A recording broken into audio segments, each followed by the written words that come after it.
think you're playing them this year, which I know y'all jumping for joy about. And so, keep going. So, how many years you been in the ACC? A long time. I haven't won a conference championship. You're right. And my goodness. And my goodness gracious. I see you've accepted it though. So I see that you are accepting your mediocrity in such a low delusional. Listen, sir, I'm not delusional. I'm not fanned out. I'm a fan, but I'm not fanned out. One thing you're gonna get from me is the truth, the whole truth, and nothing but the truth. I'm glad. But you have a counterpart, which shall remain nameless. You have a counterpart that's totally the opposite of you, big dog. That ain't me. I can't speak for another man, just like you can't speak for KB because he done took his L already, and KB can't speak for you. And so I'm just saying. I mean, I can't speak for another man. Now, if it's somebody that we do shows with, so be it. They're entitled to their opinion, but I can only speak for me, myself, and I. So I get whoever that counterpart is. Hey, God bless them. They still on the I want to know what his L led out to. I mean, you didn't tell me nothing that I already didn't know. I mean, you didn't tell me nothing. You spell Alabama with one L. I mean, check this out. Check this out now. All you told me was about all the players that Alabama had from Miami, and some of them was wrong. You know what I'm saying? So I mean, come on now, or from the state of Florida, some of them was wrong. What you mean? That's not all you told me. Tell me something that I didn't know. Who was wrong? You.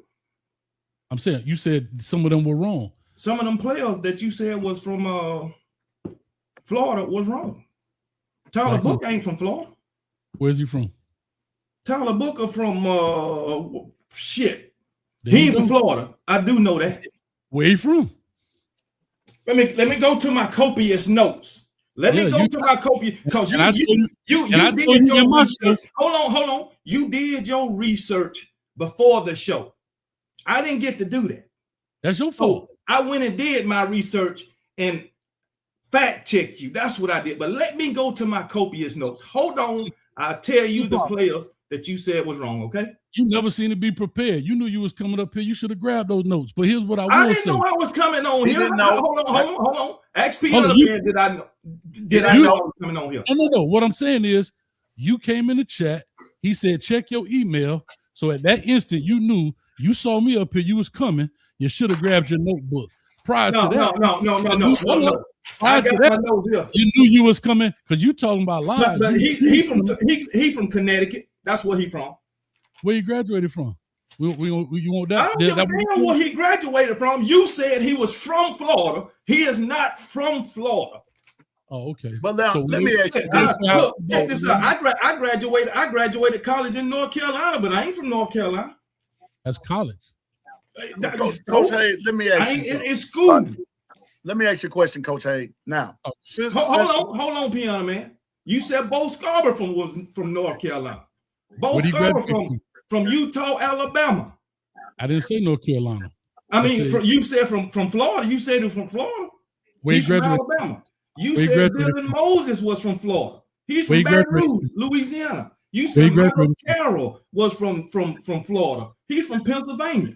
Where'd he graduate from? I don't care what he graduated from. All right. I don't care. Okay. They not from Florida. So let me hold up, KB. So let me ask this question, Coach. So what is your argument? But before you get to that argument, how long have you been a Cane fan? Where you is it something that you grew up doing, or how did you become a Canes fan? Born and raised in the county of Dade. What are we talking about?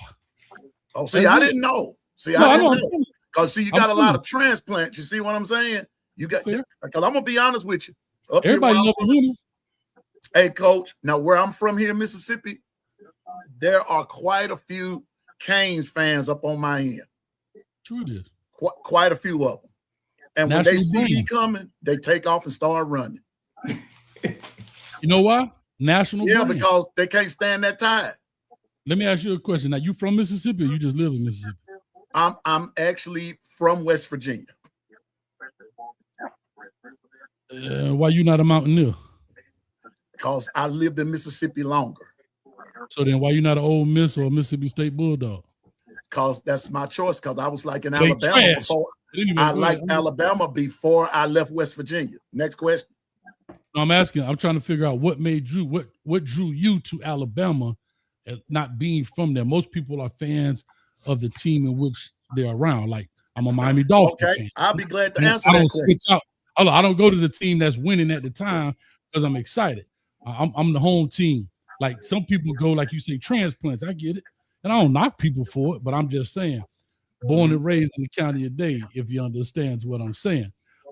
West Virginia Mountaineers, he did good with Rich Rod. I don't know before that. Well, here we go. You got not only do you have WVU, you have Marshall. Ain't that what Randy Moss School? I can go with that too. Have Bluefield State. You have West Virginia State. You have a lot of different West Virginia Wesleyan. You have Concord. You have a lot of different schools. But to answer your question, I started off liking Joe Namath and Kenny Stabler. Okay, I did not know where they went to college until one day it came up when they were showing them playing against each other or something. It said that they went to the University of Alabama. That next weekend, this was like in the early 70s. That next weekend, I found a game that Alabama was playing, and I've been liking Alabama ever since. And that's when I lived in West Virginia. That's so unfortunate, but go ahead. And so the thing about it is, and at that time, when West Virginia was playing back in the Gap, that's when they had Bobby Bowden as coach. Okay. And so they were unimportant to me. And plus, I think I can make that choice there, coach. So you don't have to live in a place to just be a fan. Okay, who's your favorite pro team? Oh, let me take it. The Dolphins. Yeah, I said that already. But again, I didn't bring it up as an issue. You said that there's so many transplants. And so I just asked why a lot of people.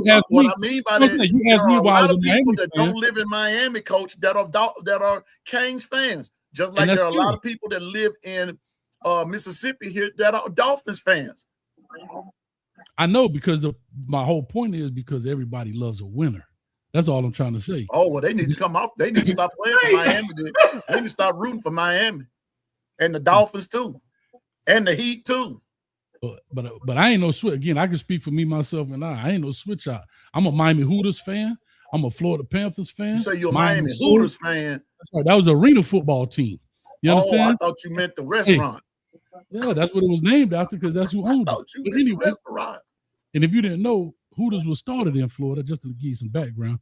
But anyhow, oh well, I don't care because I don't eat the Hooters. Okay, no problem. But anyway, I just brought it up because you asked me. So in turn, I asked you just to see, thought maybe you was from Alabama. And I was going to ask, well, why'd you pick Alabama over Auburn? But you from West Virginia. Oh, please don't. Now see. No, I was saying, I was going to ask if you were from the east or west side of Alabama. That's most time determines who becomes fans of Auburn versus Alabama. But because you from, and then you said Mississippi. So I said, oh, maybe from Mississippi. You said, no, West Virginia. So I just asked the question. But I mean, if it rattled your hat, then I apologize. But go ahead. Well, I'm going to tell you like this. But so now let me get to this. So seeing that you came up short this past year, what's your expectations? Just tell me more about your team. What's on tap for this year, coach? For the Hurricanes. What you mean what's on tap? We finna win ball games, baby. What you saying? Come on, dog. Listen, we finna go here. We finna run through this ACC. We're gonna win the ACC championship. We're gonna go into the playoffs. Now, I would be naive to sit up there and say we guaranteed to make it to the Natty. I would be a straight fanned out dude. I can't speak of that right now. I can tell you once we get to the playoff and see how other people are playing and how we're playing. But what I can guarantee is we going to the playoffs. Going to the playoffs. All right. So I'm gonna ask you this. And I mean, here we go.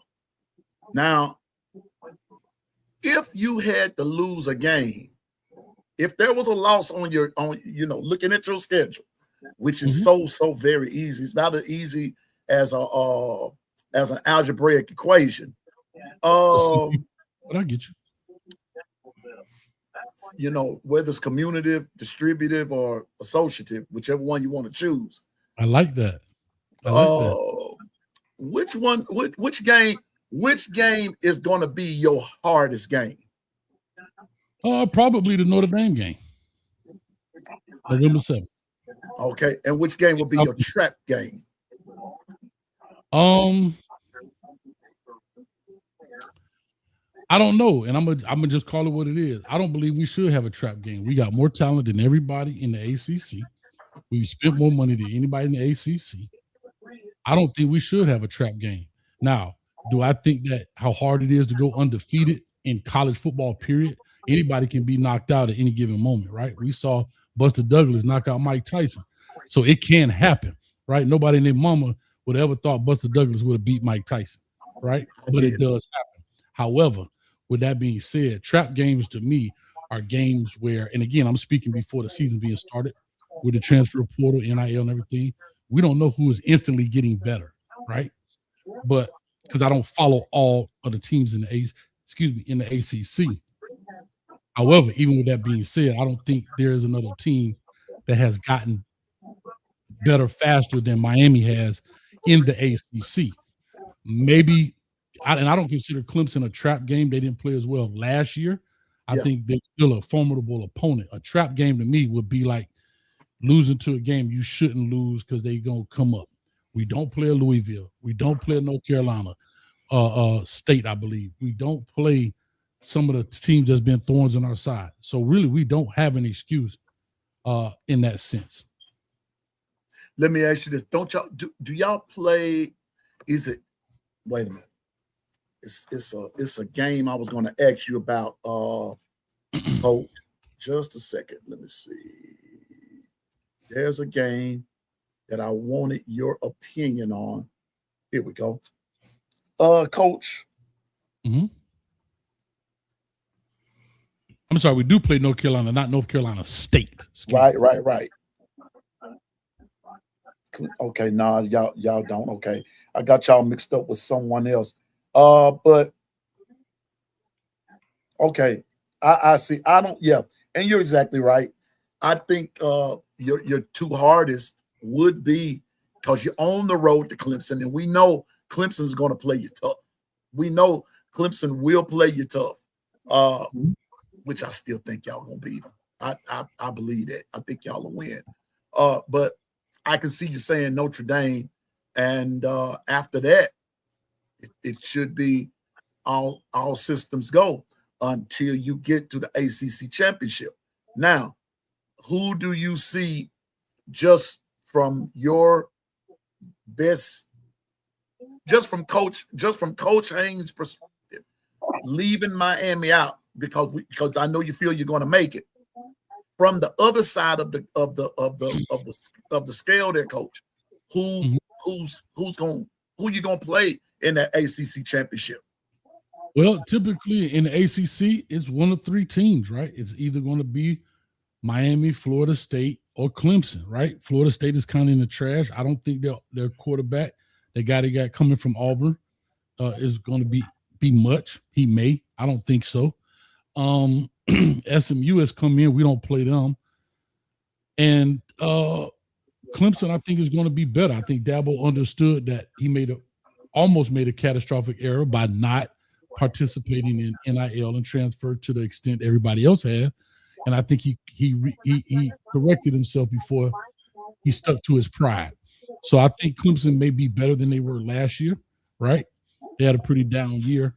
But I still think they have talent. They're still recruiting some talent, but I think those guys may be in there. So if I would say Miami, and maybe because it's a head-to-head, I don't know Clemson's schedule, I would say maybe a SMU or maybe a potential Clemson. I don't know, depending on how they run. I don't know. But like I said, I don't see anybody else showing significant gains over time right now in the ACC.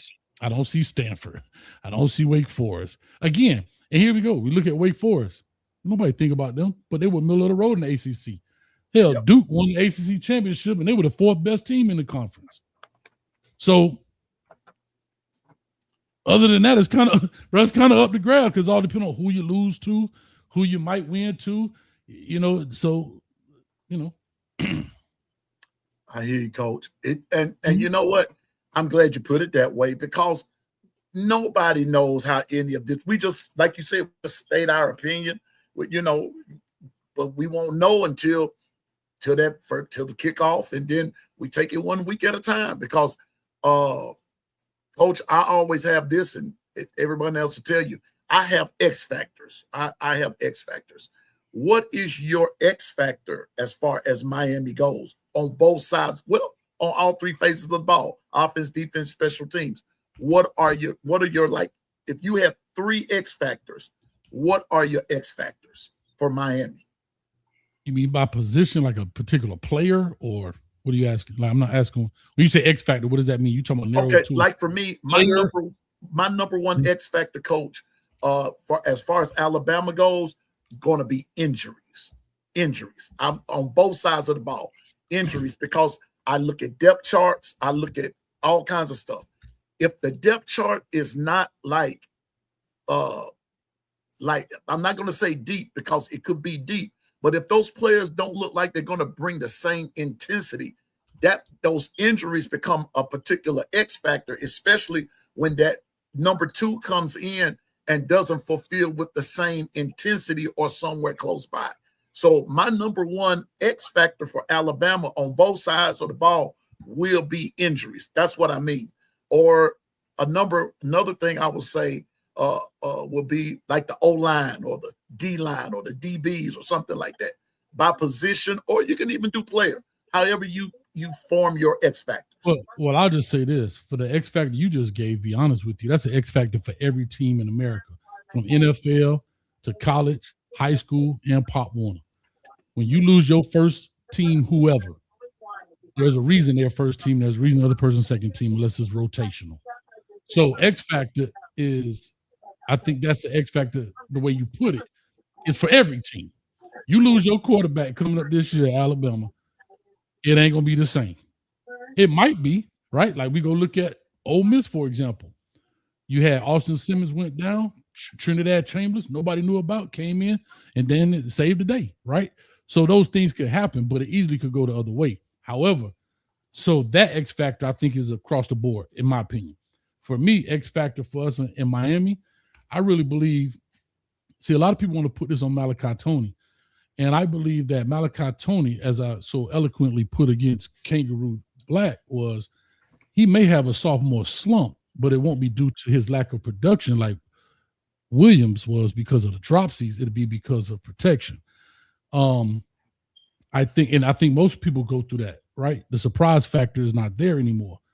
What I think you're going to have right now, our X factor, is the O-line and the running game, because we lost some O-linemen, and people not realizing what Coach Cristobal and Coach Mirabal has built behind that.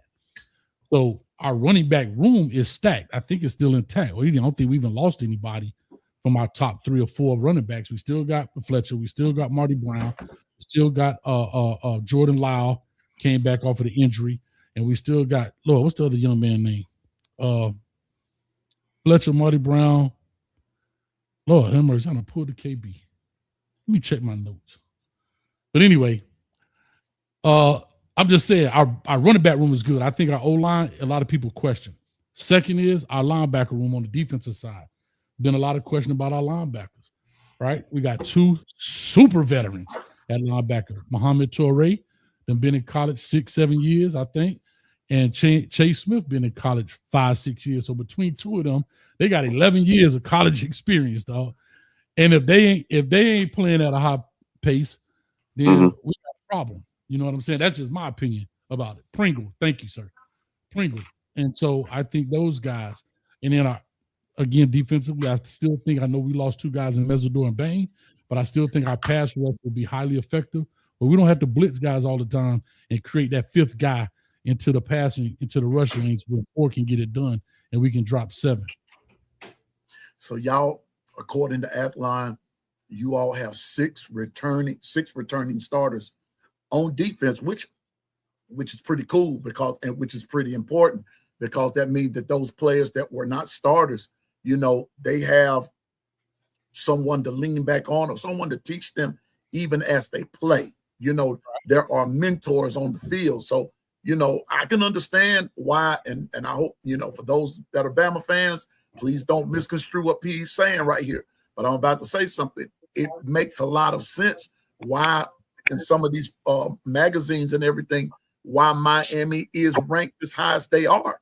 It's not just necessarily because they went to the Natty last year, but look who they have returning. I mean, and then, you know, I got my picture. Just being honest with you, you know. So, Coach, how far will you go? This season, I already told you, we definitely make it to the playoff. We How can far in the playoffs? Well, let's get fanned out, dog. We're going to the Natty. If that's what you want me to say, we're going to the Natty. I told you, I don't know who's there. Well, hell, I'm fanned out today. We the underdog king. Guess what, brother? We going to the Natty, dog. How about that? You the underdog king, huh? You the underdog. Everybody. Listen, y'all love to hate us, and I love it. I thought it was the other way around. Y'all love to hate us because y'all can't beat us. Ah, man, ain't nobody thinking about no Alabama, man. Y'all know y'all run is over. Y'all know it's over. Y'all know it's over. What's over? Y'all wait a minute. The last time y'all played Georgia Tech, who won the game? I think Georgia Tech won. Oh, okay. But it's over for us. Gotcha. Okay. Last time y'all played Florida State, who won? They did. They sure did. It's over for us. Come on, now. What are we talking about? You can't you're acting like it's over for KB. Go ahead. I'm trying to figure out, man, how we lose to Florida State this one time, and it's such a big deal to Miami Hurricane fans. I mean, they act like they ain't never lost to Florida State. I mean, you know, just 2022, y'all lost to Florida State when they were good. Guess what? When they were bad. Hold on. 45-3. 45-3. Yeah, we lost to a bad Florida State team, but don't act like, hold on. You done spread rhetoric for a whole 15 minutes straight. I didn't interrupt you, but my bad. You lost to Middle Tennessee State just a few years ago. About 3 or 4 years ago. Was they good too? That's your excuse? If you lose to a team, you lost to a team, whether they're good or bad. We lost to a bad Florida State team. We lost to a bad Oklahoma team the year prior to that.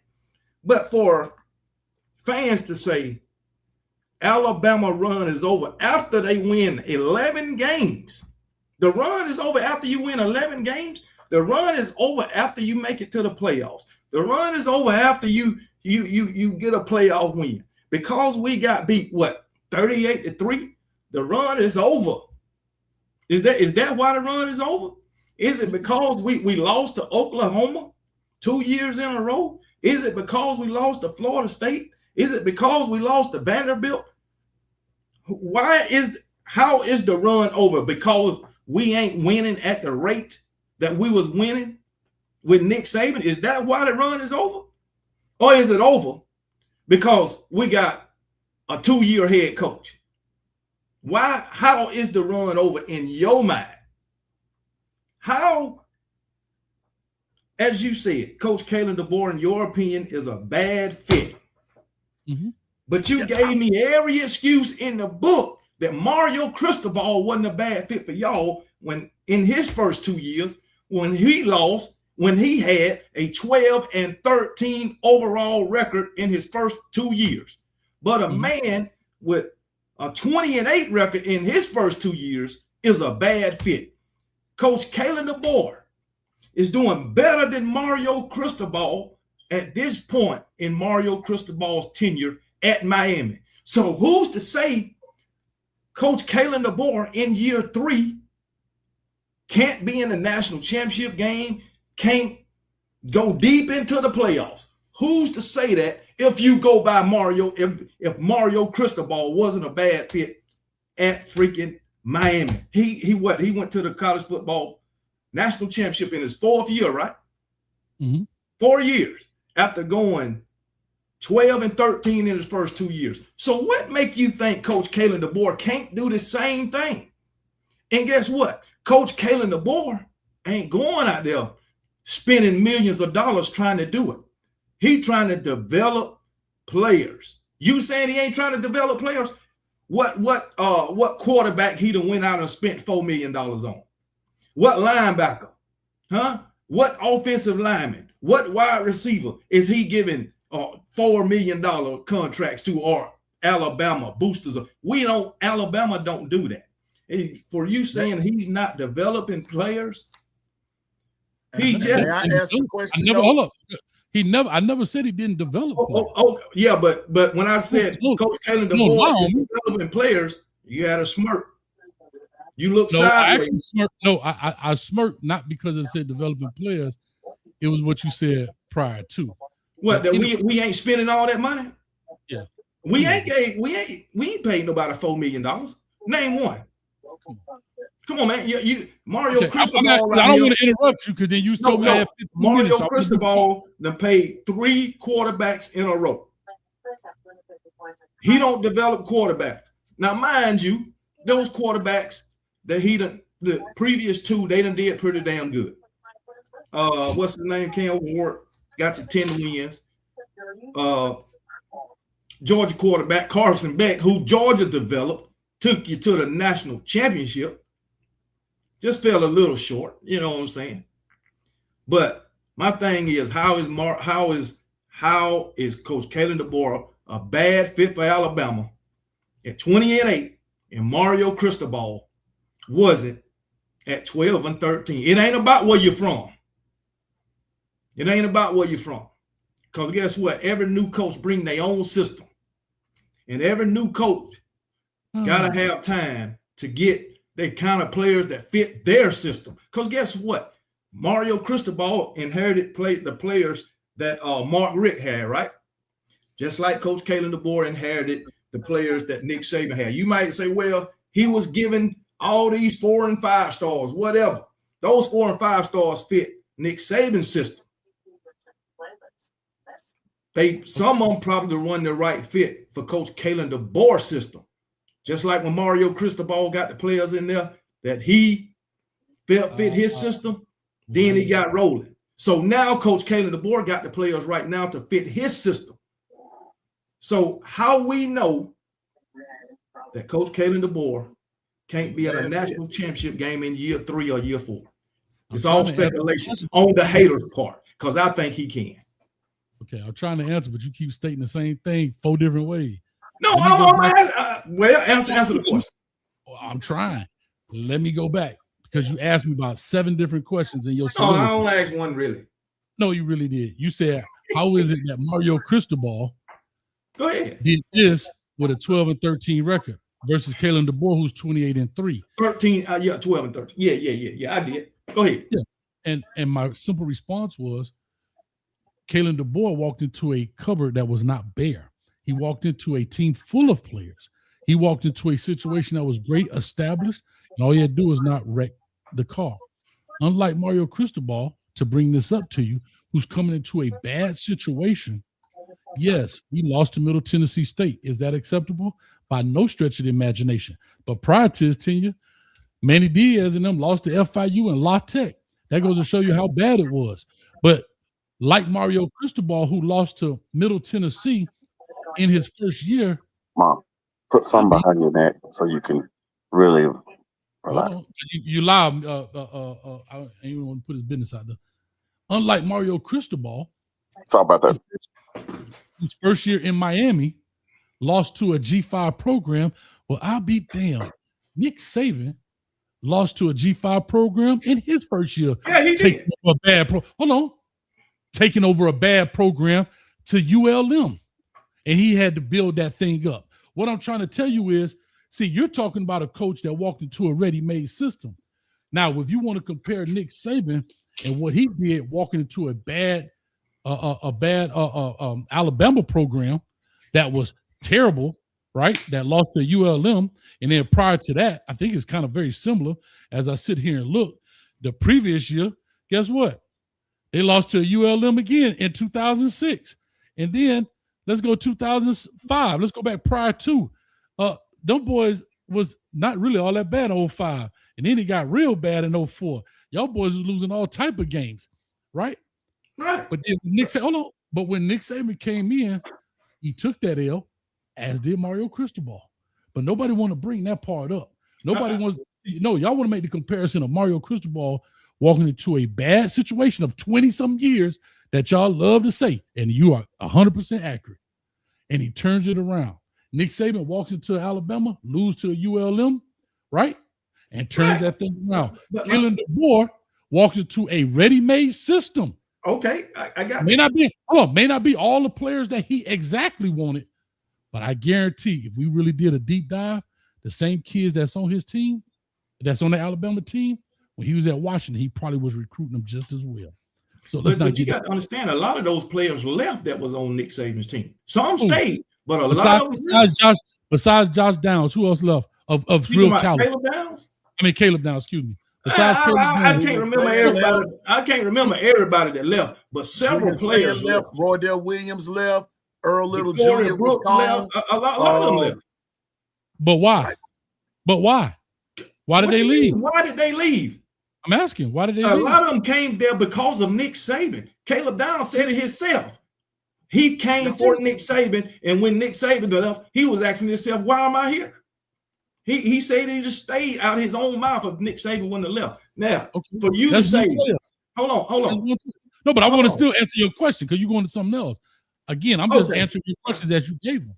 Am I right or wrong? Y'all tell me. You're right. Go ahead. Go. You filibustering. You ain't answering. But come on, let's go. Literally answering you asked me 7 questions. Am I right or wrong, Piano? But how does Kalen DeBoer be a bad fit? Because I was going to ask you that. Hold on, Piano Man. He said that Mario Cristobal walked into a bad situation and he did what he did, right? Mario Cristobal. Did you agree with that? No. Mario Cristobal didn't walk into a bad situation because Mario Cristobal took over for Mark Richt. Mark Richt was only there 3 years. And Manny Diaz. He took over for Manny Diaz. Thank you. Okay, I thought he took over for Mark Richt because I often say Mark Richt didn't have a bad program over there.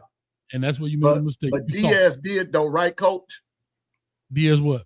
Diaz, it sort of went down with Diaz, right? Yeah, I mean, Mark Richt had that 1 year, but other than that, it wasn't. Richt had 2 years. He went 9-4 and 10-3, I think, and then he went 7-6. 9-4, yeah, but that's not enough to withstand, dog. 9-4. No, he went 9-4 his first year. Then he went 10-3, and then 7-6, and then. But then that was only 3 seasons. Yeah. And again, we brought in a Manny Diaz. So let me ask you it wasn't a right fit. This is why I know about fits. It wasn't a right fit. I don't think Manny Diaz, from a head coach perspective, again, first-time guy from being a coordinator because he had a phenomenal defense, right? When he was under the Rick era, he did a great job. But just because you're a great coordinator don't mean you're going to be a great head coach. Oh, we know that. I know. And I think that's where the problem lied, okay? Because Miami was trying to cut corners, and that's the problem. They want to get more for less. They didn't want to spend money and get the proper coaches and the highly touted coaches to come there. That's why we've had coaches over the years that said they would have come there, but Miami wasn't going to cut no checks for them. That's the name of the game. Y'all know the name. Diaz was a previous head coach. Well, he was head coach at Duke. No, he was not. He wasn't. He's the head coach at Duke now. No, what I'm thinking about. But hey, boy, didn't I tell you, Pianoman? Right now, Pianoman, I've been dancing on his head. This man, he's talking all kind of crazy. But anyway, back to my point. But still, Manny Diaz did not have a losing season. But his first season was a losing season. His other 2 were winning seasons. Sir, you're right. He won 8 games, but that still doesn't mean at the end of the day that you're a good head coach. That goes to show you we had some talent because we couldn't get over any hump. So now, come on, now, which one is it? Either you got talent or he's a bad head coach. Which one is it? You ain't giving that man no kind of credit. No, you can have great talent and still be a bad head coach. What are you talking about? Coach, hey, let me ask this. Let me ask this one then. Watch this. Mm-hmm. Let's just keep it at Miami for a minute. I got one more question, Pianoman. How is he a bad head coach when he's a ACC champion? He just got good talent over there at Duke. I'm just asking. So you want to play that game? The 4th best. I mean, he's an ACC champion before Mario Cristobal. That is fair. but guess what? He ain't. He ain't been in the postseason. But I like how you did that, KB. One thing I like about you know what? The ACC championship is the postseason. It ain't the playoff, but it's the postseason.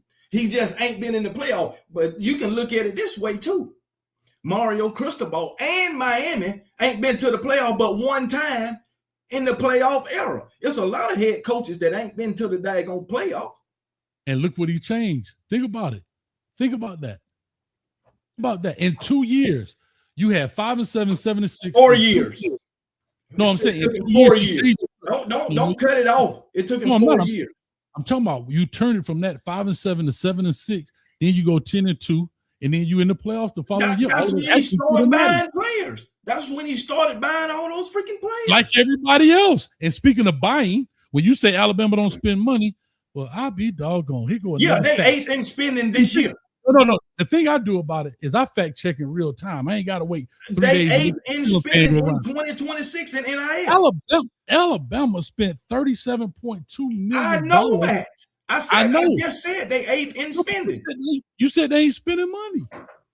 Y'all spent more money than Texas Tech. No. I'm saying we ain't giving no one player $4 and $5 million. Sir, who cares? To play one freaking season. That's what I'm talking about. It ain't tricky if you got it. It ain't tricky. Wait a minute. Hold on. He mad at me, Pianoman. He mad at Hurricane. How we spend our money. Who cares? But but now y'all was spending money on them kids under the table.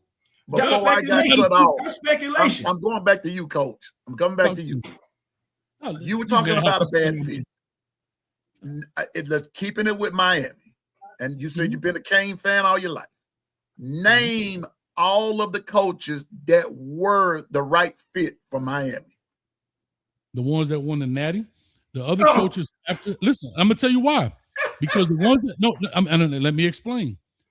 The coaches that won, right, was prior to all that's happening. When you go look at the Snellenbergers, the Jimmys, the Dennises, Miami talent, high school wise, and I've said this all the time, football at that time was regional. You had a few national recruits, then you got more regional recruits, and then you had local recruits, right? Let's just look at the history of it. That's why when you look at teams, primarily the majority of the team is made up of guys right there, either from that particular state or those surrounding states, right? And this is why the SEC dominated, because high school football was so big in the Southeastern Conference or the Southeastern region of the United States, primarily. Can we all agree to that? I can get with that. I can get with that.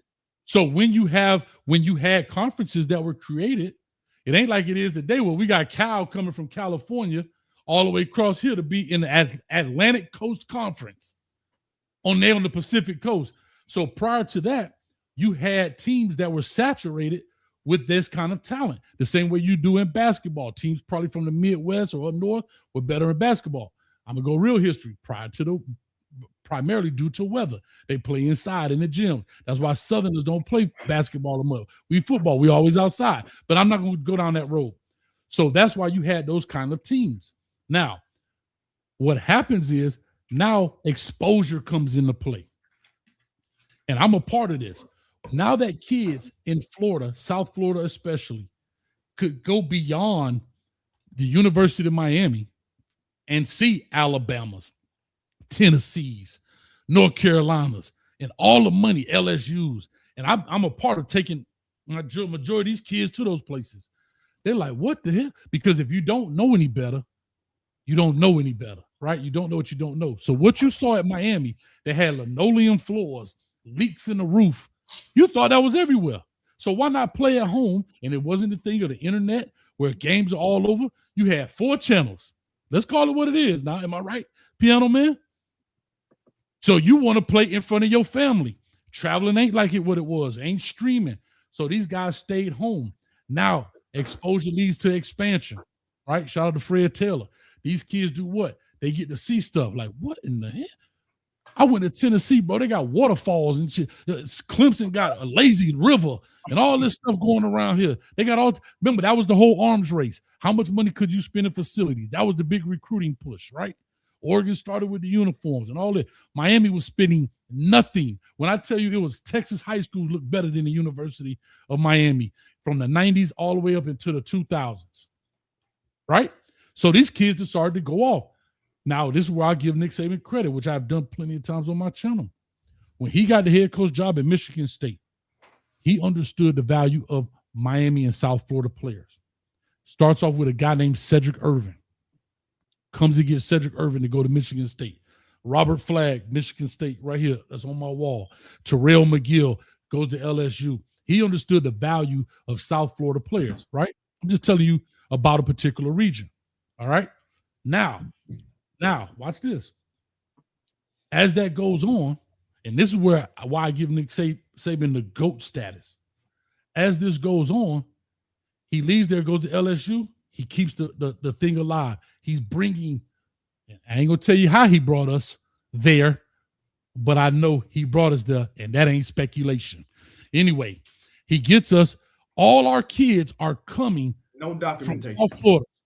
Huh? No documentation. Oh, let me see. Hold on. Let me see what the document is. Let me see. The documents come in 20. You got a document coming in 11. Here we go. You know what I'm saying? No documentation. What they say? What I'm just telling you. I'm just trying to tell you. So anyway, I understand, but I'm just telling you how it happened. So now everybody's from South Florida was actually flooded Michigan State. He had a bid. They had what they call Spartan ball. Listen, here's the funny thing. He had all three state champions at the same time. They had Dillard, Blanche Ely, and Miami Norland in Michigan at the same time. And then Bobby Williams took over. Anyway, I'm just telling you how this happened and why Nick Saban did a great job. And he pounced when he was supposed to. Next thing, LSU, blah, blah, blah. He goes to Miami. And this is where I knew the dude was brilliant. You know what he did? He knew he wasn't a right fit for the NFL. What did he do? He started inviting Miami coaches, high school coaches, to come to the NFL. It's not a violation. We spent so much time at Miami Dolphins training facility. I got a Miami Dolphin playbook over here, bro. We spent so much time, he kept the relationships alive. So when he went to Alabama, he never lost the relationship. That's why so many South Florida kids and Florida kids in Tuscaloosa. Kirby Smart learned that when he was at Michigan.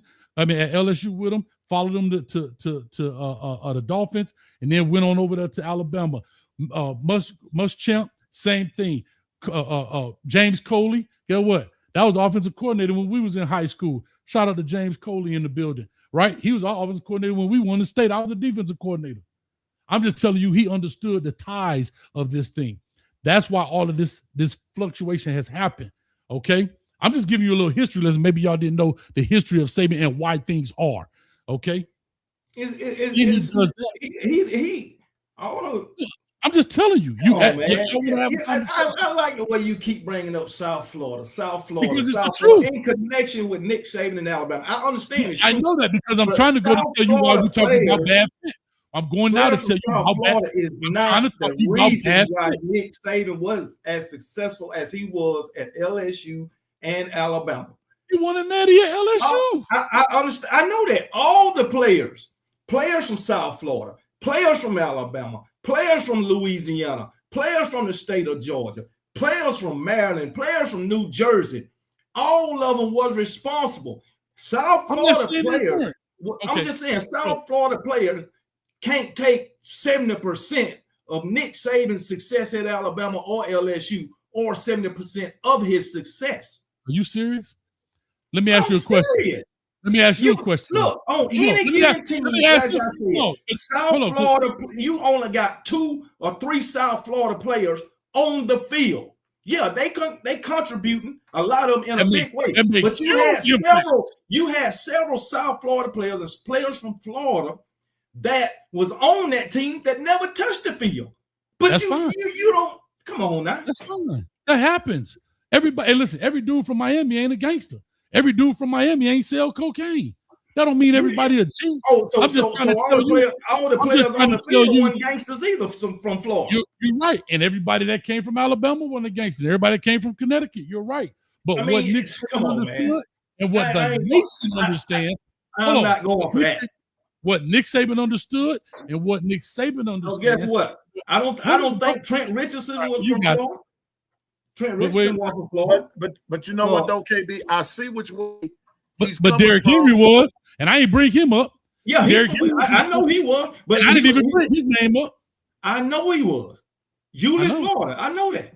But Coach, I would like to finish my point if I could, Piano Man. I hate to I'm bloviating here, but I would like to try to get to my point of why I feel like Kalen DeBoer is not a right fit. I was trying to give some history of why I'm saying what I'm saying. But I still need you to get to that part. Why, in your opinion, why is Kalen DeBoer the wrong fit for Bama, and who's the right fit in your opinion? Okay. Now that I did that whole history lesson, so y'all understand why this is important. When you look at football today, I know it has changed, but there are still foundational and fundamental principles that come with football programs. Alabama does things a certain way. I don't care who the coach is, right? Is that fair to say? I about it.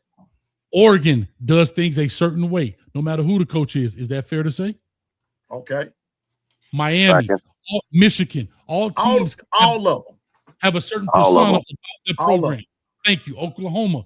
So when guys come in and they try to do things differently, that's what makes it the wrong fit. Here's one. My first example is understanding, and Kangaroo admitted this on the show, understanding the value of the Florida kid to any roster, let alone just Alabama, but to any roster. That's why Miami International Airport is flooded every summer and spring with recruits, because that's where the top talent comes from. Let's call it what it is. I'm not saying there's not other talent anywhere else, but Kalen DeBoer, since his tenure, has gotten, well, since I try to give him a little credit, since you don't want to take IMG kids as Florida kids, he has no Florida kids in the 3 years he's recruiting. I ain't even saying South Florida. He ain't even got one off the Panhandle by Alabama since he's been there. And currently he got about 3 or 4. I bet he don't.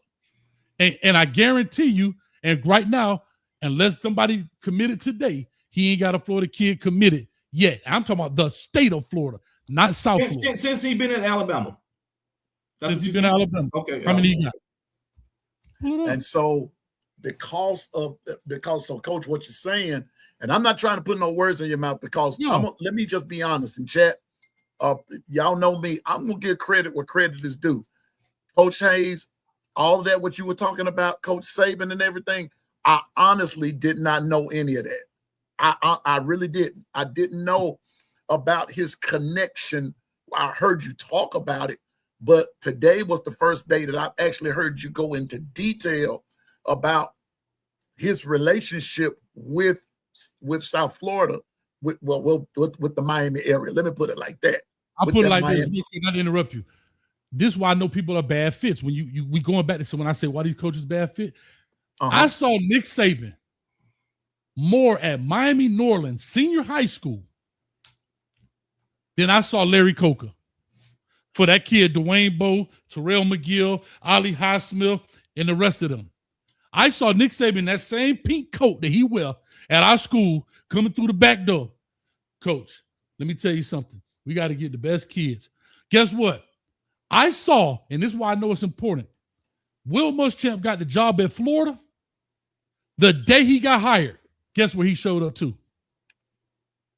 Miami Jack. The day he was hired, Miami Jackson Senior High School, him and Nick Saban sitting in the office together talking because they want to go get Cadillac Therese. End up going to Auburn, but he's supposed to go to Alabama, but end up going to Auburn, right? And I wonder why he went to Auburn. Shout out to my dog Lack in the building. One day I'll get him on the channel. He might tell a story with Cam Newton and the boys. But anyhow, back to my point is, where I'm saying a bad fit is, when you look at that, that's one thing. Second, I don't think Kalen DeBoer's style of coaching, this does not make him a bad coach.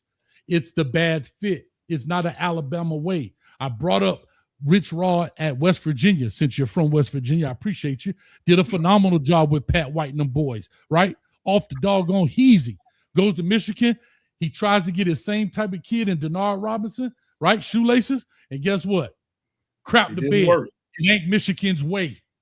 What he did at Washington was a Washington way of playing ball. That's a West Coast type of way of playing ball. He's from South Dakota. If you look at his ties, everything is West Coast. He don't have ties in Florida and in the South. So guess He what? got 4 players currently from Florida. Where? Where are they?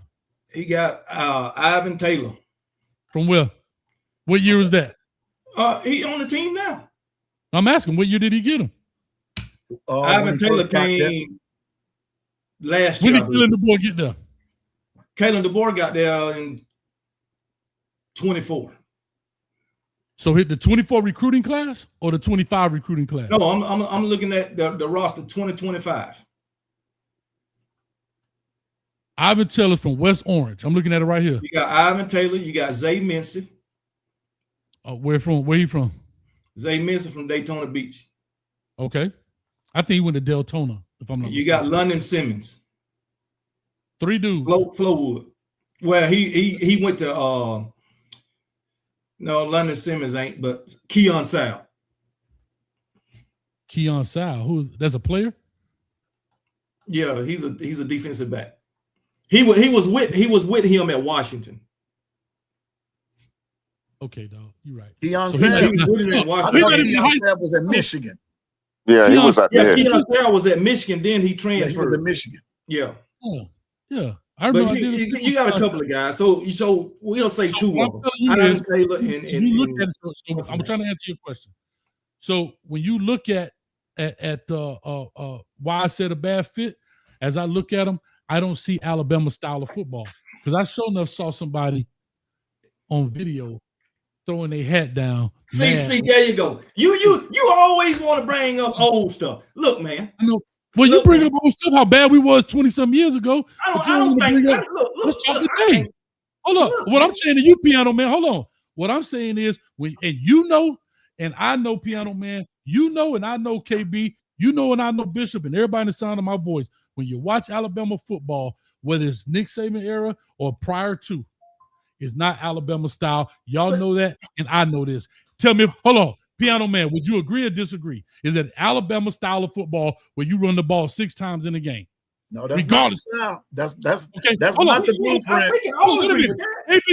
KB, we can agree with that. Would you agree or disagree that what you see on the TV screen today is not Alabama style of football, whether it's Nick Saban era or prior to, when all our beards was black? Come on. Look, Come man. on. Look. Come on. I'm gonna just say, don't dance. it looked Keep different.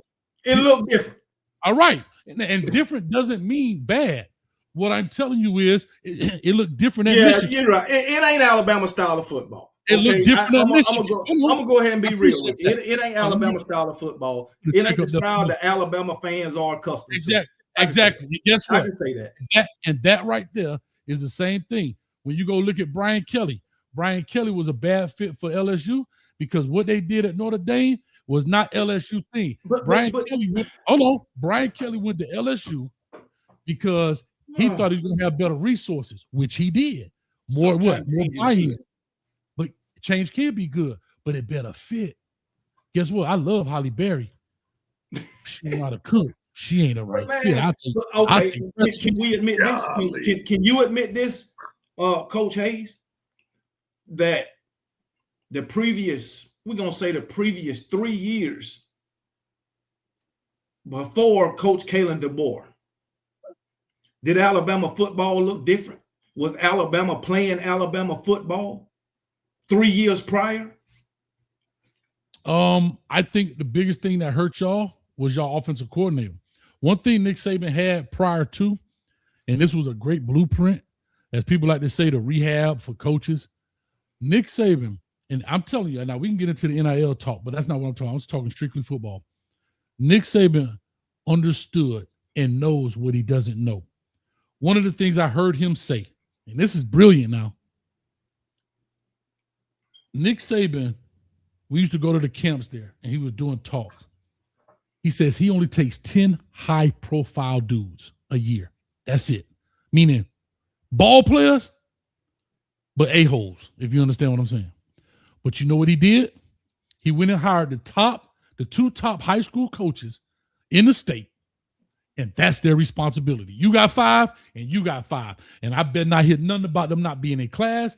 See, that's coaching, not just the X and O's on the field. All right. See, what people got to understand is he knew what he didn't know, and he knew his limitations. Just the reason why he got out when the NIL era came around, because he couldn't handle it. Nick likes the control. That's why NFL was a bad fit. You think Nick Saban don't know how to coach against Bill Belichick when they coached together at the Browns? You think Nick Saban can't beat a Sean McVay coaching football? Of course, but he don't have the control. When you got cats like Dante Culpepper walking up to the head coach talking about, "What's up, little Nick?" See, that's a different type of coaching. So he doesn't have the control. That makes Nick Saban a bad fit. Now, where in the world would you say Nick Saban is a bad fit in football? That sounds blasphemy. NFL, because he doesn't have the control, not because of the X's and O's. It's a different dynamic. And the same thing with Kalen DeBoer. I don't think he's a bad coach. I just think it's the wrong fit. That's it. So let me ask this, Coach. Now, I'm sitting back letting you cook. I'm just listening because you know, I think you already ran into me. You know where I stand. But let me ask this. What if Kalen DeBoer this year? Okay, last year they won 11 games. Bama won 11 games with virtually no running game. None. We can agree with that, right? That's fair. Won 11 games with no running game. Fair. They've addressed that. Now, before we get into all the X's and the O's going out on the field, let's just talk about transfer, this, that, and the third, and him being a bad fit. If they're going out and correcting this, doesn't that mean he's correcting the problem? And what that also means is that each party involved has to adapt to one another. I hope so. Listen. Because, well, then if he's going to be a bad fit, maybe the other term that you might want to use is the fact that under an old regime, that might not be a good fit. But now that he's there, he has to kind of break it down to the bare minimum and begin to build again and bring some things together. Mm-hmm. Now, does it make him a bad fit, or does it just make Alabama in transition? Because let's be honest, Coach Hayes, Mario Cristobal, if that's the case, when he first got to Miami, by your logic and by your standard, he was not a good fit. But what he did was they had to adapt. Everybody had to adapt. And this is where they are. So to me, what you're saying is it was okay for Mario Cristobal to do what he did and take the route that he did, but you're not giving Kalen DeBoer the same grace. But I can also understand why, because it's Alabama. You're not supposed to give him the same grace. I like how you did that at the end. That's cute. Listen, no, what I'm trying to tell you is here's the difference. When we talk about fit, we're talking about the personality, the style. For example, Al Golden did decent, bad fit. That ain't us. We ain't a dang on tie on the side. That ain't the crib, right? That's Penn State Joe Paterno stuff. See what I'm saying? These are the certain things that people have to understand. You get what I'm saying? You out there with a tie on and all that. And I know people like, well, what a tie got to do? There are certain things that fit a certain way, right? We all know these things. So when I look at Kalen DeBoer, to answer your question, I'm glad he may have tried or was trying to rectify said problem. But one thing I know about coaching, we're creatures of habit. We're going to do what we do, right? We're going to do what we're accustomed to. And one of the hardest things about coaches is to change what's been working. I got the Alabama job because I'm doing what I do. That's why was a candidate and ultimately the head coach of Alabama, because I was successful doing what I do. And that's why a lot of coaches run out and burn out, because things change and they don't change with it. Back to giving Saban his GOAT status, he understood, as much as I hate that dang on Lane Kiffin, I couldn't play great ball control offense and great defense and have a manager at quarterback. The game is moving too different. I need a guy that can get away from a Dallas Turner from the crib, by the way, or Jordan Battle from the crib, by the way, that's chasing the quarterback. So he brings in that. Think about the hatred for Lane Kiffin to bring that guy on your staff and you despise that guy. The fact that you fired him, I think the only regret, and I would love to interview Nick Saban and ask him one question, and I hope he'd be truthful. Do you regret getting rid of Lane Kiffin before the Natty? Because he would have broke the record. I think if Lane Kiffin coached that game, he breaks Bear Bryant's record at Alabama. Meaning having that many Natty. He's tied with Bryant now, right? Yeah, at Alabama. Right. He would have broken. He would have had 7. I would agree with that. You don't think if Lane Kiffin was coaching y'all? No, I said I agree with that. Oh, so I think he won that game. But think about this: you got that much hatred. Whatever he did pissed you off. You couldn't withstand that cat for 60 more minutes. But you know as well as I know, though, Coach. No, I'm not powers that be. Lane Kiffin was not going to get that job. You know. At Alabama, he wasn't gonna get that. No, I'm not talking about the job. I'm talking about when he got rid of him. Remember, he was the offensive coordinator. Right. Remember, he got rid of him before the Natty, and Steve Sarkisian stepped in. Because look how Lane carried himself. I understand that was Lane's problem. All Lane had to do was chill. Lane couldn't walk and chew bubble gum at the same time. That's he revamped our whole offense. Yeah. Yeah, but I mean, we still was in that game. We still had chances to win it. But if Lane was there, I think we would have won it. Exactly. But think about this: the pride of you dealt with Lane Kiffin doing the same thing all year. What? How long was Lane there? 2 years? 3 years? I think 3. 3. And you couldn't withstand that dude for 60 more minutes. Think about that. You was there 3 years. That's almost 1,000 days. That's over 1,000 days, and you couldn't take him for 60 more minutes. But Coach Hayes, we don't know all of the ins and the outs. We don't know what all went down. You are the ins and the outs. You make more money than the governor. You the highest paid state official. I'm talking about the situation, though, Coach. Because for whatever reason, Coach Saban let him go. It had to be a good one. I mean, hey, Coach Hayes, that's like saying if the ref had made the right. If the ref would have made the right call in 2002, y'all would have been back-to-back national champions. That didn't happen. That's totally different. We're talking about one call. We're talking about one call versus one game. One game. No, he's been there for 3 years. Now, anyway, that's why I say what I say about hell. Don't prove me right. Prove me wrong. Now, here's what I will say. Like most places, keep it doing too long.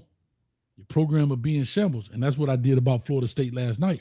I seen that, but you got to understand, Alabama ain't nowhere in the realm of a Florida State in the condition that their program is in. I don't care how long Coach Kalen DeBoer stay there. We ain't finna go off the rails like that, bad fit or not. Listen. Somebody say that Lane was Riz and Nick's wife. Guess what? He been doing it for 3 years. What's 60 more minutes? You know what, man? No, can I tell you this? No. Hold up. No, hear what I'm saying. For those 60 minutes, you know he wasn't doing it because he's standing on the sideline with you. That's all I'm trying to say. What, man? I just all right, y'all. Look, hold up. Now, Bishop's gonna be quiet now. Hold up. The chat said that, and I was saying, for 60 minutes, I know what this dude ain't gonna be doing because he's standing on the field coaching with me. I'm reading the chat. And then somebody in the chat said Alabama is crumbling. When has a team, as college football got so bad that when a team is a playoff team, they win 11 games, they go to the conference championship, go to the playoff, and somebody say that team is crumbling. Yeah, it's only because it's Alabama. No, it's not. I said the same thing about Larry Coker. But I'm just saying, the only reason y'all saying that is because it's Alabama. No, it's not. I just If Oregon go out there and win 11 games, Would you say they crumbling? No, you wouldn't. If they're a damn good team. Ohio State go out there and win 11 games. Would you say they crumbling? No, you wouldn't. The only reason I believe that people saying is Alabama is crumbling because they're doing things different under Coach Kalen DeBoer. And you want to talk about the offensive line was terrible with Nick Saban. Well, hold up, KB. Let me ask you a question because you bring up an interesting point, KB. Right. Coach Hayes, since you all beat Ohio State last year, y'all beat them. Miami beat them. Is Ohio State crumbling? No, see, y'all missing the point. Y'all looking at the record. Did you notice I never brought up the record? I'm talking about the style. I'm not bringing up the record. No. I brought up how terrible the offensive line was on the Nick Saban. I know that. What I'm trying to get you to understand is when you say, "Oh, people only do it because of Alabama." Man, ain't nobody picking on Alabama. I'm telling you from experience. I said it for Miami. When Larry Coker was there, I said, we're in trouble. You want to know why? You want to know why? What was the problem? Because, again, Nick Saban, when they got all these dudes plus some others, and we went and got a linebacker from Vermont. I said, holy moly. Guess what? I said, you know what? I said, we in trouble. You want to know why? We living off the remnants of what was there prior to the Butch Davis. And once that cupboard run out, ain't no more beans and weenies, boy. We out of here. And that's what I feel right now, that it's changing. Can Kalen DeBoer, the difference between Kalen DeBoer is I still think he's a good coach. Again, I don't think it's Alabama style. I think Kalen DeBoer would have done extremely well at a place maybe like in Oregon or so, and he's doing well now. I'm just simply telling you, when I look at this, and I may be wrong as the day is long, and please prove me wrong. If we come back, whatever, you be like, come here, you were wrong. But make sure you call me when I'm right. Okay, my thing that I'm saying to you is I watched Larry Coker do the same exact thing at Miami. And how do we go from being one of the greatest football teams of all time? Listen to this, right? Am I right? The 0-1 team? Yeah. To being what? I mean, bad. Yeah, they were bad. They were bad. So Miami, so Larry Coker forgot how to coach?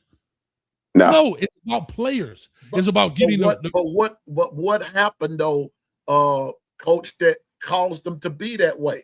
What was the problem? Not getting the right players and letting a dude like Nick Saban walk in and take advantage, and Florida State being bad. Hold on, and Florida State being bad. Hold on, and Florida State being bad. That hurt us too because those were more people y'all got up out the building. Dog, Larry Coker went from, listen to this, 12-0, 12-1, 11-2, 9-3, 9-3, 7-6.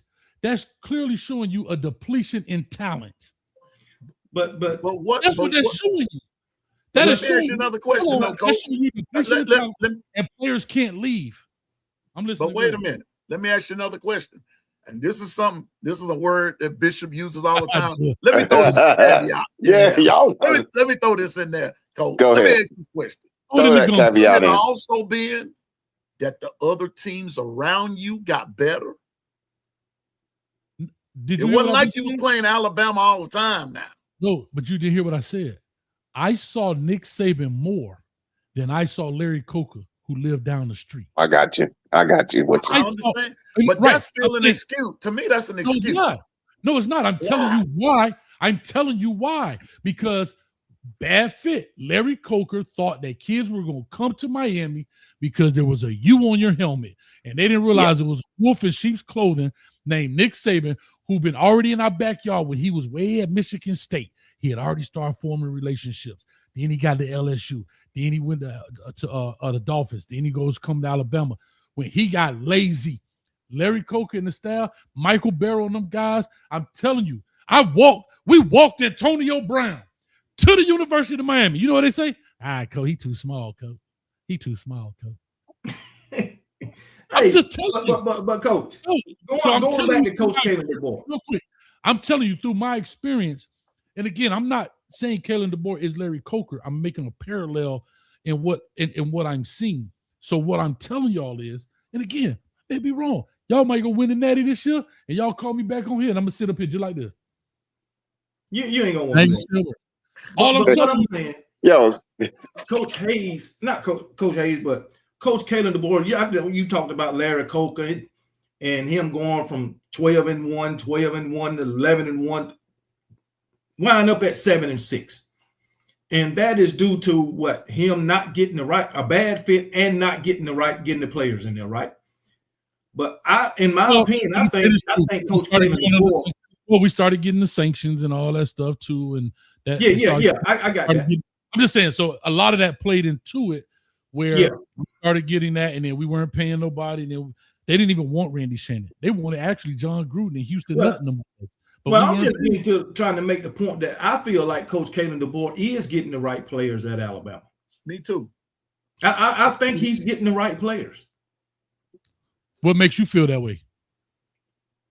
What you mean? I think he's getting the right players to fit his system, because I feel like he trying to run that same. Well, he is running the same system that he ran at Washington, and he's getting the players in there to fit his system. That's why I say he's getting the right players. So here's my question then. Is the system he ran at Washington an Alabama way of ball? That's all I'm asking. No, it's not the way of Alabama. No, hold on. I'm asking a question. Yes or no? No, it's not. Piano Man, no? No. I mean, no. Now, hold on. Now, name me a coach that has gone in and changed the system of a college program and been successful. I'll wait. Every coach. Hold on. I know who did it. I do too. Every new coach brings in a new system. They might keep some of the old stuff, but majority of the system is his system that he brought in. I'm not saying that he picked up the same playbook. I'm not talking about Coach Hayes. We're talking about the style of the team. Gotcha. Bob Stoops did it at Oklahoma. What did he do? He changed the system. He bought in his system, because when they were under Barry Switzer and Barry Switzer, who else did they have after Switzer? I forgot who they had. They have our O-line coach and our D-line coach, but the transition was we had a great recruiter that they tried to make him a head coach, but he could recruit, but he wasn't able to put everything into place. And then Bob Stoops came in and was able to go 7-5 the first year and then go national title the second. He did that. He changed the system. Okay, so he comes in and changed the system, but he had instant success from bad teams. I'm looking here. John Blake was 3-8, 4-8, 5-6. Yeah. Bob's come in 7-5. Mm-hmm. Right. That's pretty typical, just coming to a new school, a new system. Because prior to that, Gary Gibbs was 6-6, 9-3, 5-2. Yeah, middle of the road, I would say. Was that fair? That's fair. That's fair. Right. So he comes in and now he revamped. This is what I'm saying. But what was there? So what was you talking about Barry Switzer, bro? You going way, bro, you going back in the 70s, bro. He was out in 88. Last time Switzer went out in December 88. See, so I told you. I'm cause okay, let me put it to you like this, Coach Hayes. I can even remember Bud Wilkinson. No, I get it, as you should. You should. So when you talk about changing a system, okay, Bear Bryant built his system until Bill Perkins came. Ray Perkins came along and instituted something different. Right. Still trying to build on the standard, but instituted something different. The same. Bill Curry comes along and does something different. I want people to understand the system in which you run as a coach is going to always be different. That is not what I'm saying. I'm talking about the fabric of the program. Style of play. Yes. I'm talking about Midwest was known for smash mouth football. Right? Okay. And guess what? Tracking. That's what I'm saying. I'm not talking about a guy coming in running two tight end. We're talking about the fabric of the program. Running the ball first. Michigan, or even Ohio State, as good as they have receivers, don't get it twisted. They run the heck out that football. even as many receivers they got today, they pound that rock. Am I right or wrong? You're Am I right. right or wrong? You're right. When you looked out You're west, it was. But I answered your question. I answered your question. Okay, so tell me then how, because I don't know. So please educate me. How was what did Bob Stoops do differently than his predecessor? First of all, he didn't run the wishbone. Oh shit, we talking okay. Second of all, he was a defensive-minded coach. Hold on now, y'all don't have an hour and a half. The Bishop can talk a little bit. Give me a little corner. Did nobody tell you to sit back there and look like the fly on the ball? I was laughing at the wishbone. But no, hey, check it out. What we're really talking about is that now understand, what I'm understanding is that really what you are establishing is what a lot of us have been saying, is that we're used to a run dominant Alabama.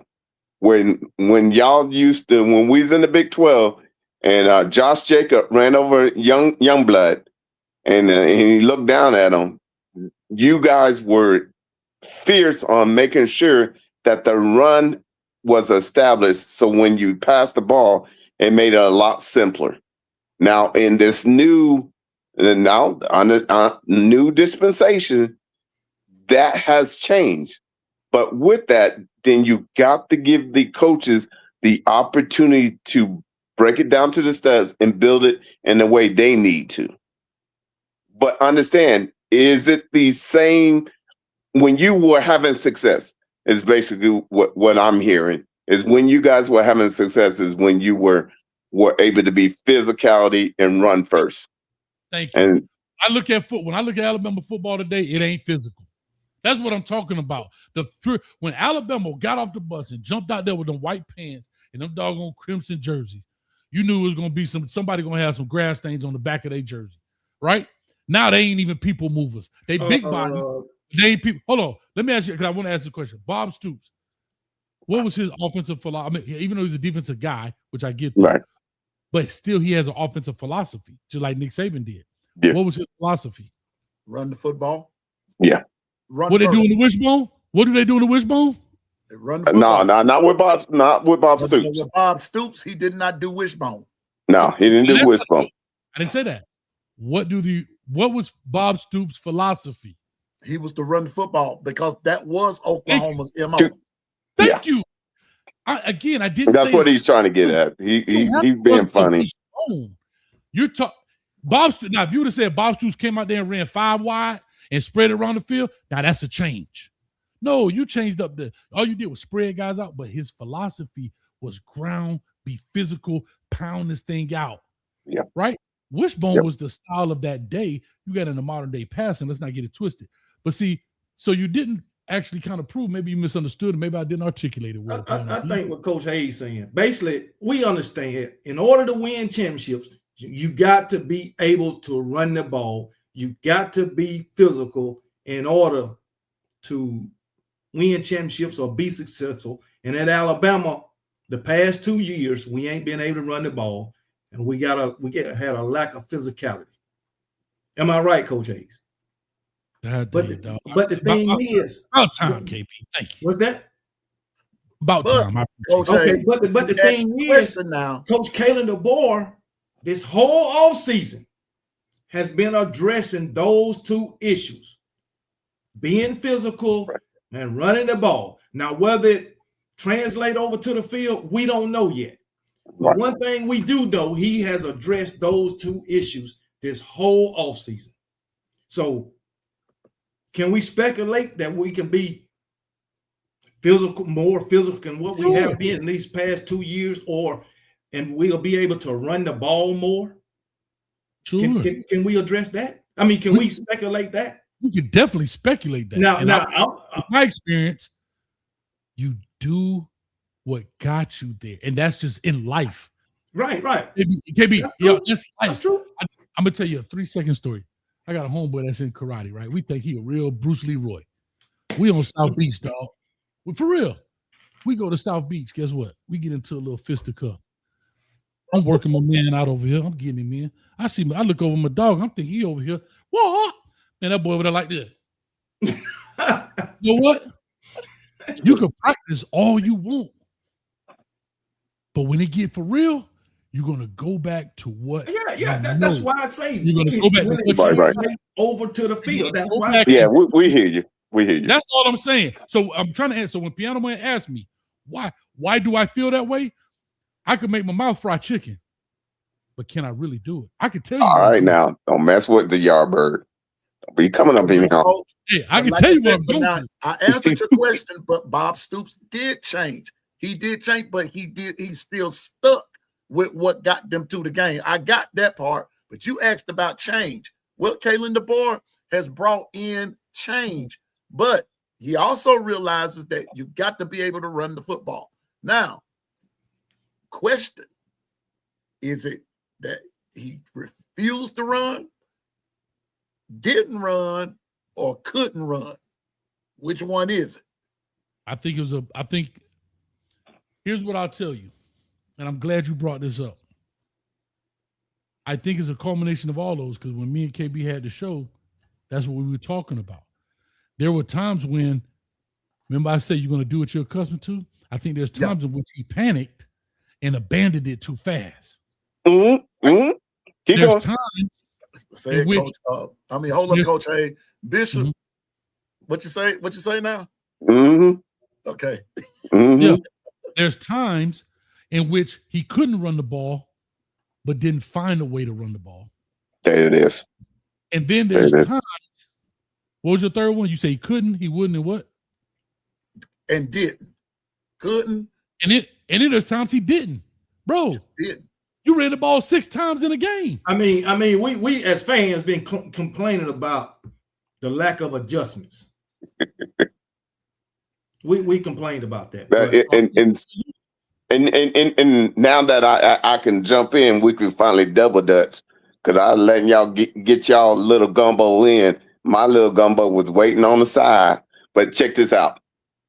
What you're really talking about is the evidence of someone knowing that you can run the ball, but somebody of an offensive persuasion chooses not to.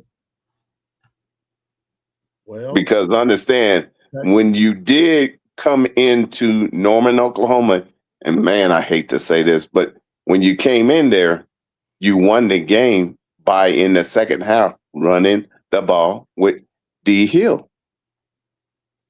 Because then you caused us to what? We had to come out of our defense and we had to go base. Whenever you cause somebody to flinch and get back into base, you have changed the complexity. But once again, that's where it's perplexing to not understand how he could not see, i.e. Grubb, could not see that that's what actually allowed you to come into Norman and win that game.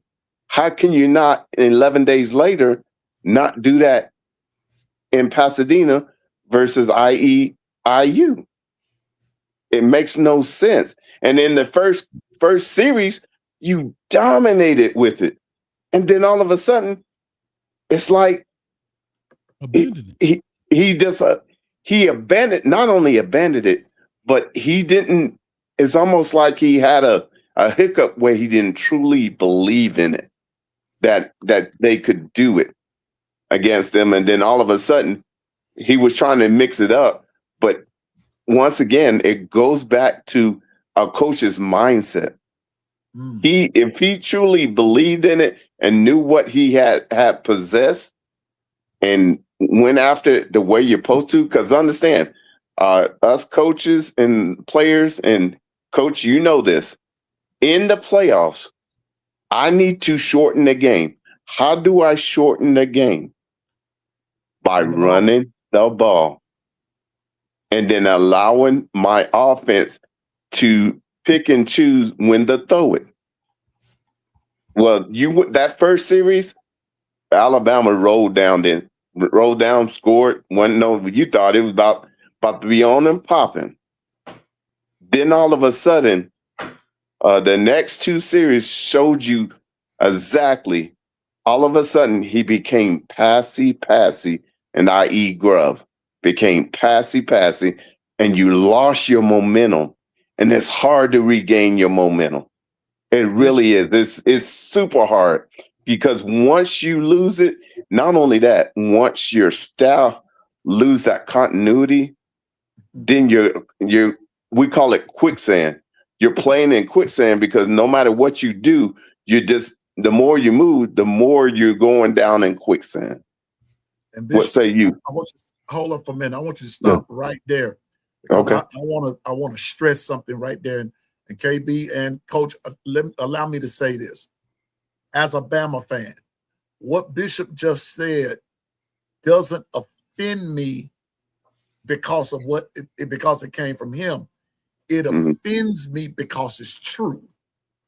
If I'm making sense. Yeah, when I know you what's that. abandon your success, and I think this is what Coach Hayes is saying as well. When you abandon your success, you're doomed for failure every time. It might take you a minute, but it's gonna catch up with you. I'm not kissing behind or anything. I'm saying it because, Coach, I used to coach as well, and you must stick with what you said earlier. What got you to the big dance? What got you to the game? What caused you to be successful? Running the football. Those 11 games that Bama won, if you go back and check the record, a lot of times, because at some point or another, the defense set you up to where you can run the football. You ran it, you won. But the more you pass, you struggle. And I think that's where Alabama, and not only that, I was reading today, Coach Hayes and KB this morning. I don't know if y'all heard me or not this morning, but I read something about Ohio State. Bishop and JB and I were talking. Yeah. Coach Hayes, did you know that Ohio State, this coach, an athlete, said that Ohio State, in order for them to achieve the success that they had last year, that run support has to be there this year. If it's not, I read in between the lines, they're going to struggle. I don't care how successful you are at passing and even your defense. You're going to have to go back to the basics of what gets you to the game and what keeps you in the game and what helps you win games. And that's running the football. Go ahead, Bishop. I just have to throw that in there. Sorry, I just want to say that. I was going to say, for the Ohio State, both of their running backs had 1,000 yards. Yeah. Both of their receivers had 1,000 yards. Yeah. I brought this up. And when you look at Alabama last year, I'm looking at it right now. Your leading rusher had 130 carries for 504 yards. 504. Bro, you could go back.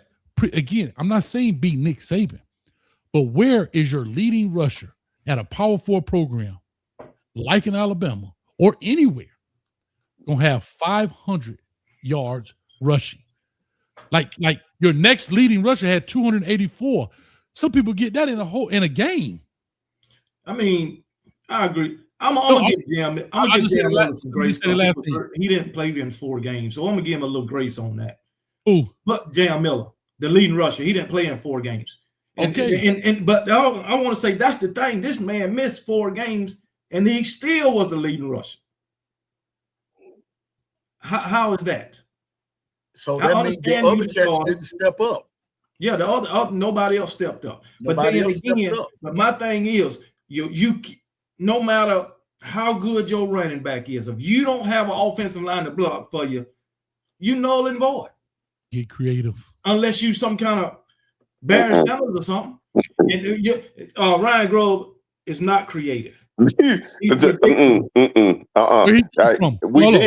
get creative. He won that number 5 over to the sweep. That's not creative. I know. Many times it can't predict. I know where you're from. I don't know. I'm asking. I don't know. Where's he been with Coach Kalen DeBoer basically his whole career. Now you knew that, but anyway, in my opinion, this is just my opinion. I'm gonna go back to 2024. Sure. I feel like Nick Sheridan was a better offensive play caller than Ryan Grove. I truly I'll feel buy that that. way. How Now, about that for sure? if Ryan Grubb can't get out his own way, we'll probably have a season like we did last year. That's Kalen DeBoer, though. He got to get in the way. I know. That's what we saying. Okay. All right. We talking gumbo. We talking gumbo. We already talked about all this, Coach Hayes. Well, I wasn't here to talk about it. And like I said, Coach Kalen DeBoer is addressing the situation as far as physicality and the run game by hiring a new offensive line coach and bringing in the players that he think can, help him be successful. He's addressing this shit. But the thing about Coach Kalen DeBoer, he got to get tough with these players and these head coaches. That's what he got to do. If he don't do that, then we're gonna be in the same predicament. But in my opinion, we are not in a bad predicament. If Alabama get a run game, Alabama will be dangerous. That's most people. Some people got a lot of teams got a running game, but they ain't dangerous because that's all they can do. Exactly. So, but here's my thing: Kalen DeBoer been a head coach for 5 years now. When he gonna learn to get tough with the guys he been with?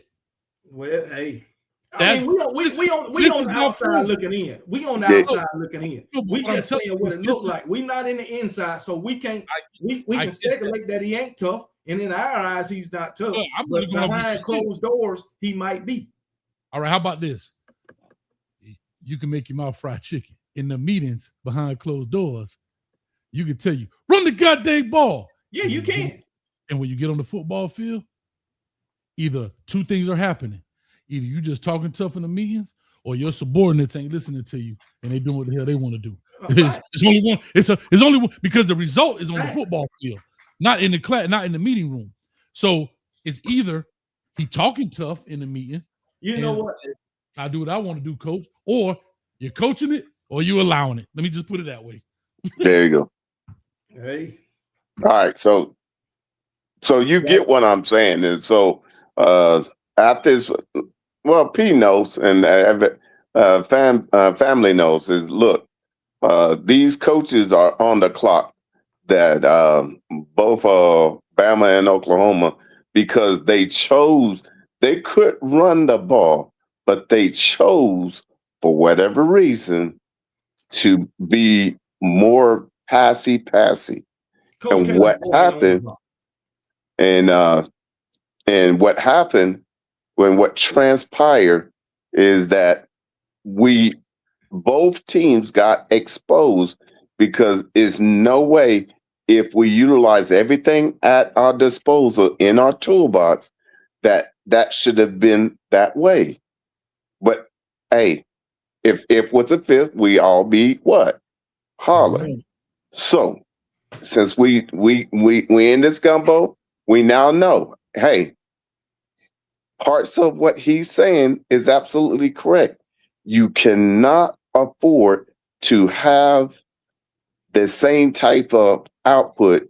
And if you're saying, and I know Jam Miller was hurt throughout the year, but if he still is the leading rusher, and then I think the second leading rusher was Ty, if I understood correctly. Is that correct? Ty Simpson? No, it was wasn't it Daniel Hill? Daniel Hill. Okay. So Daniel Hill. So the bottom line is we're talking about 500 being the tops. Let's just say cool 600, because it's round about that. 600 yards in 12 games. You break that down, that's not enough yardage in 12 games. Now, with Jam Miller, we take away the 4. But still yet, it's not him. It's not the players. Once again, we have to keep in mind, it's the actual mindset of said offensive coordinator that chose to make the decision to go away from the run game. It's not like you weren't establishing it. He chose for whatever reason, and understand, we now know that. And We got it. We're in the summertime. We're 81 days left until we can all put this to rest. The bottom line is, in order to move forward, yes, he has made some steps, but you now got to put it together, and you got to make sure said offensive line is ready for their moment. And you can't just go with your starting five. We talked about the gauntlet. We went through it, and you got 7 to 8 Southeastern Conference games that you got to go without a second bye. Either which way you put it, you have to be able to develop your talent, and you got to, some of these kids that you want to used to be able to redshirt them, you're not going to be able to redshirt them. You're going to need 19 snaps, 21 snaps, 7 snaps, whatever you need. They need to be able to come in and that play doesn't drop off. Period, point blank. Coach, I was told to ask you, let me go over here. Sure. I have 2 questions for you. First of all, I want to thank Goof for the $5 super chat. Actually, Coach, they have 3 questions for you. First, Roll Tide, Coach Hayes, is George T your favorite Alabama player? I had to throw that one out there first. And that's that one. But Coach, here's on more of a serious note. Someone this from Juan. I told him I was going to address this off subject. What do you guys think of the Brandon Sorsby situation? Where do you stand? I'm gonna start with you, Coach. Okay, my favorite player is Derek Thomas. Oh, he from South Florida. But anyway, Alabama cat. But anyway, before I answer, I just want to say this, and I'm put it to bed. I'm done with it. I told you people are who they are. I looked up Kalen DeBoer right quick. His first year at Washington, his leading rusher had 43 carries for 227 yards. His second year at Washington, his leading rusher had 110 carries for 434 yards. His third year at Washington, I'm just talking about people are who they are. Talupa, 140 carries, 887 yards, but you got a 4,600-yard Michael Penix. In the year they went to the Natty, 233 carries for 1,100 yards. What I'm saying that Michael Penix with 40, he is who he is. This is what I've been trying to say. He comes to Alabama and try that same thing. If we think he's going to transform with all the success he had, it's not going to happen. That's just my opinion. Y'all can respond how you want. My second thing is, how do I feel about the Brandon Sorsby? Yeah. Is that what you're asking? Yeah. That's what here we go. This was what do you guys think of the Brendan Sorsby situation? I think they tried it and it was too much pushback. And Texas Tech, with people ready to, stop playing him or whatever, the juice wasn't worth the squeeze.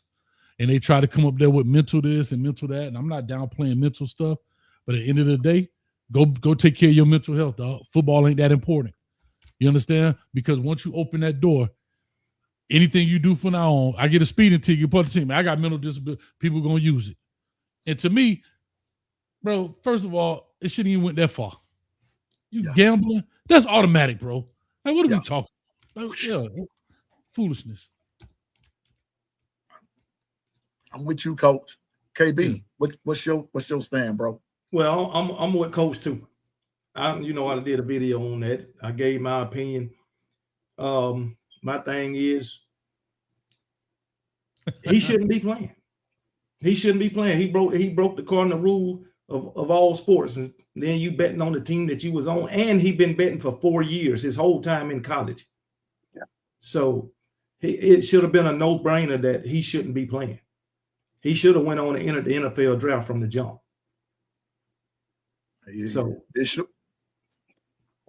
Bottom line is, you guys, this here was a travesty because these individuals were trying to push a narrative knowing that the NCAA didn't have no teeth. And then they got the injunction because the NCAA didn't do their due diligence. Knowing good and well, this was the one case that if anyone they were going to win was this case, because before Sorensby came in to said NCAA and accepted his scholarship, he know he had to get vetted through the clearinghouse, and everybody goes through the clearinghouse. So if he circumvented it then, and you're telling me he's now on his third university, and he's just now getting found out when he told on himself, wink, wink. Come on, you guys. There's in order to place his bet, he has to place it through certain entities outside, so that way he can keep betting. So once he makes that decision, doesn't he know that betting against is against the rules? Whether he has he's addicted or not, once he makes that decision, to me it's a slam dunk proceedings. But once again, this is really an indictment on the NCAA. You have a prevailing system that is basically a shell of itself, and it's choosing to just be only in a shield only, and they're not willing to know what they can and can't do because they have been put back by the different injunctions to where they're not even fighting. So with that said, then you had somebody from the Big 12 sue Texas Tech. Help me understand. What did Texas Tech do? All they did is offer this kid $6.5 million, but understand he told on himself. So why are we? Yeah, let me get off of that, because y'all know the truth. They just wanted to give that a deal, so now they got that pushback and hey, it might not be good for the Big 12 for him to be able to complete this process, because we're going to end up being at wit's end, and it's not going to look good for anybody in the Big 12. So I think his time is up. Yeah, it's over for him, Coach Hayes. Because even if he goes pro, it's over for him. It should be over. If they're gonna do pros and all of them, man, if they're gonna do anybody, bro, my man had to sit out because he bet what $50 on a baseball game. What's the football player from Alabama? What's the man's name? Not Mari Cooper. What's the dude name? No, recently. Talking about Calvin Ridley. Yeah, the other receiver from South Florida. Yeah, Calvin Ridley. My bad. Yeah. Not Jared Judy, not that one from South Florida, not the Mari Cooper from South Florida, but Jared, my bad, the other one from South Florida. It wasn't Devontae from Louisiana, was it? Yeah. I ain't talking about the DBs y'all had in the back that was from South Florida. Oh, my bad. Y'all wanted that, not them, but they made you contributors. I just want to say, you know what I'm saying? Can you stop throwing out wide receivers from South Florida and DBs contributed to losing that too now. Oh, you should have left them in the We would have showed you what to do with them. Unlike Dallas Turner. No. We showed y'all what to do with them. South Florida, Dallas Turner. My bad. And Coach Hayes, your last question is, why did two teams come after DeBoer last year? And what I want to ask with this question right here, Coach Hayes, just kind of tagging along there. Those are both basically, they were both Big Ten teams. Is he more, from your opinion, is Coach DeBoer more of a Big Ten coach? Well, first of all, who's the other team? He said what two? Michigan and Penn State. I still think those are bad fits. I still think that, first of all, if you would have went to Michigan, it would have been a Rich Rod all over. Same concept. I think he's a West Coast guy. I think he's comfortable there. No, I'm saying he's comfortable there. He's done everything. Run the ball a lot. Yeah, but he's comfortable on the West Coast. I think, like I said, if Oregon would have got him, I think it'd be good. I believe if a guy like Dan Lanning would have went to Michigan, I think that Kyle Whittingham is not a bad pickup for Michigan, because see what Utah did is in the same vein of what Michigan does, right? That's what I'm trying to say. Mhm. But why did they go after him? I don't know. I think those would have been bad pickup. That's my personal opinion. Now, Coach Hayes, if you don't mind me saying Well, right Big here, 12, I Big will 12. say this. I did say this, that just from Pianoman's perspective, I actually thought that Coach DeBoer would eventually end up at USC. If something, if what's his name? Lincoln Riley. If Lincoln Riley did not pan out, I could see him going there simply because of what your logic is right there. I'm not trying to get rid of him at Bama because I believe he is a good coach at Bama, and eventually I think they're going to right the ship. It's going to steady. But from that West Coast perspective, I thought maybe USC, because to me it's a lot more. It fits his scheme. Wide open. It's wide open. It's wide open. Easy transition. That's what I'm saying. That's my whole thing. It's an easy transition. Doesn't say, like I said, that doesn't make him a bad coach. I don't want people to I'm saying that Caden DeBoer is a terrible coach. What I'm saying is when you come in and try to revamp the infrastructure of a program, it's a hard battle. It's hard. Yeah. So I think just to keep it 100, from the beginning stage, I did say maybe USC, but since he's 3 years in now, I believe he's righting the ship. I believe he's balancing. He's creating a nice balance in that. Now, like what KB said, and like what Bishop said, we have 81 days. We'll see in 81 days. Put all this smack talk to rest, and somebody's gonna be 0-1. Somebody's gonna be 1-0 come September 5th. I believe Bama's gonna be 1-0. Who y'all play first game? Oh, we got Eastern Kentucky. We got somebody like we facing somebody that y'all got some gangsters walking out the first game. We facing a team like y'all facing y'all whole schedule outside of Notre Dame. Yeah, y'all playing Stanford. But anyway, if y'all lose to Stanford, I'm coming to your channel, Coach Hayes, and I'm gonna launch a takeover. Hold on, can I say something? Coach Hayes. Can I say something? Go ahead. Florida State beat y'all, but Stanford beat State. So based on your logic, they ain't gonna let that go, man.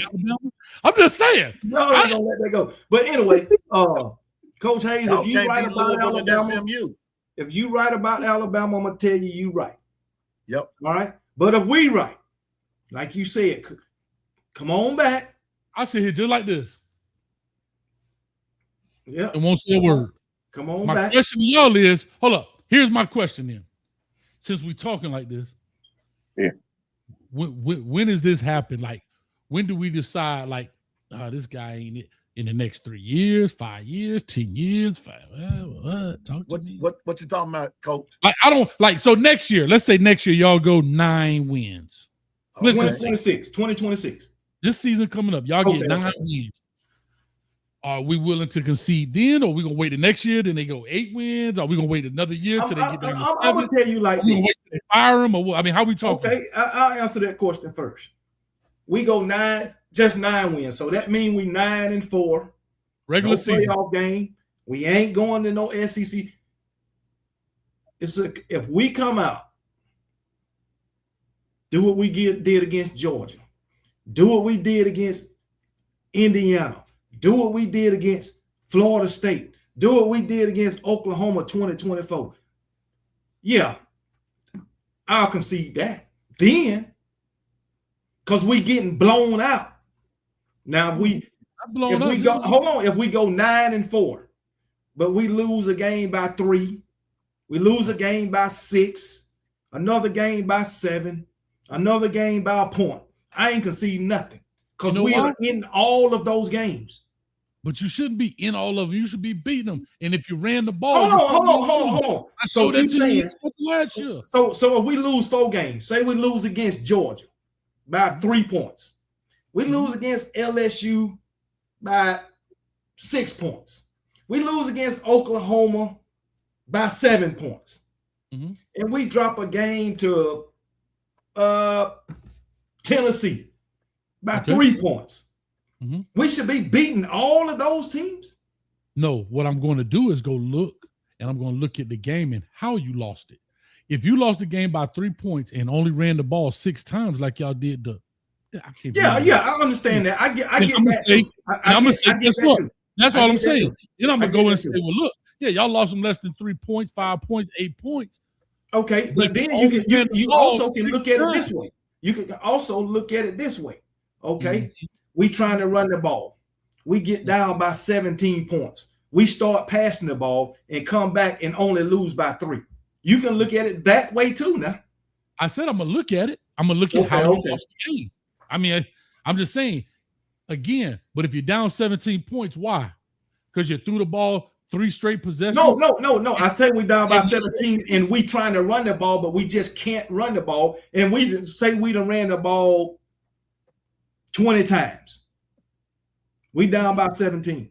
Oh, yeah, they're just a better team. They whooped your butt. I get it. Thank you. I'm not disputing that, but don't try to put up here. We only lost by 3 points or 2 points. No, I'm just saying. I like you. No, I'm just saying. I agree with you. You got to look at how you lost, because guess what? Say that. Some wins don't feel. Some wins feel like a loss because of how you played. Oh, well, Miami. I'm sure Miami fans don't understand that.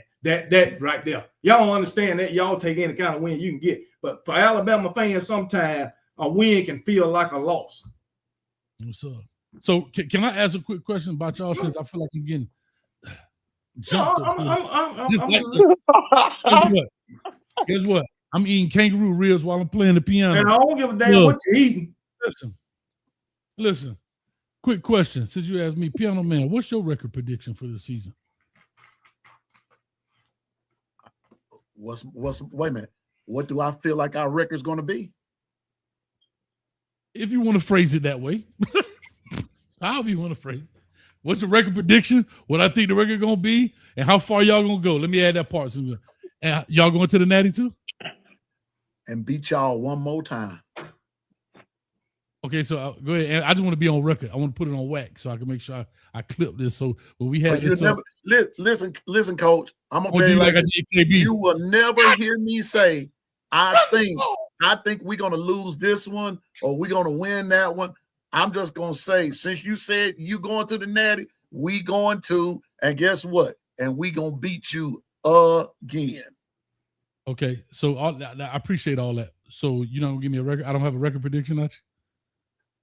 I just said we're going to the Natty, and we're gonna beat it and beat y'all again. So I can take it. You know what? I go so far and say, and I'm not being delusional because I'm not into this prediction thing. So I'm just gonna say we can do what Indiana did. So you know, hold up now. We done went through all this, Pianoman. You off key right now.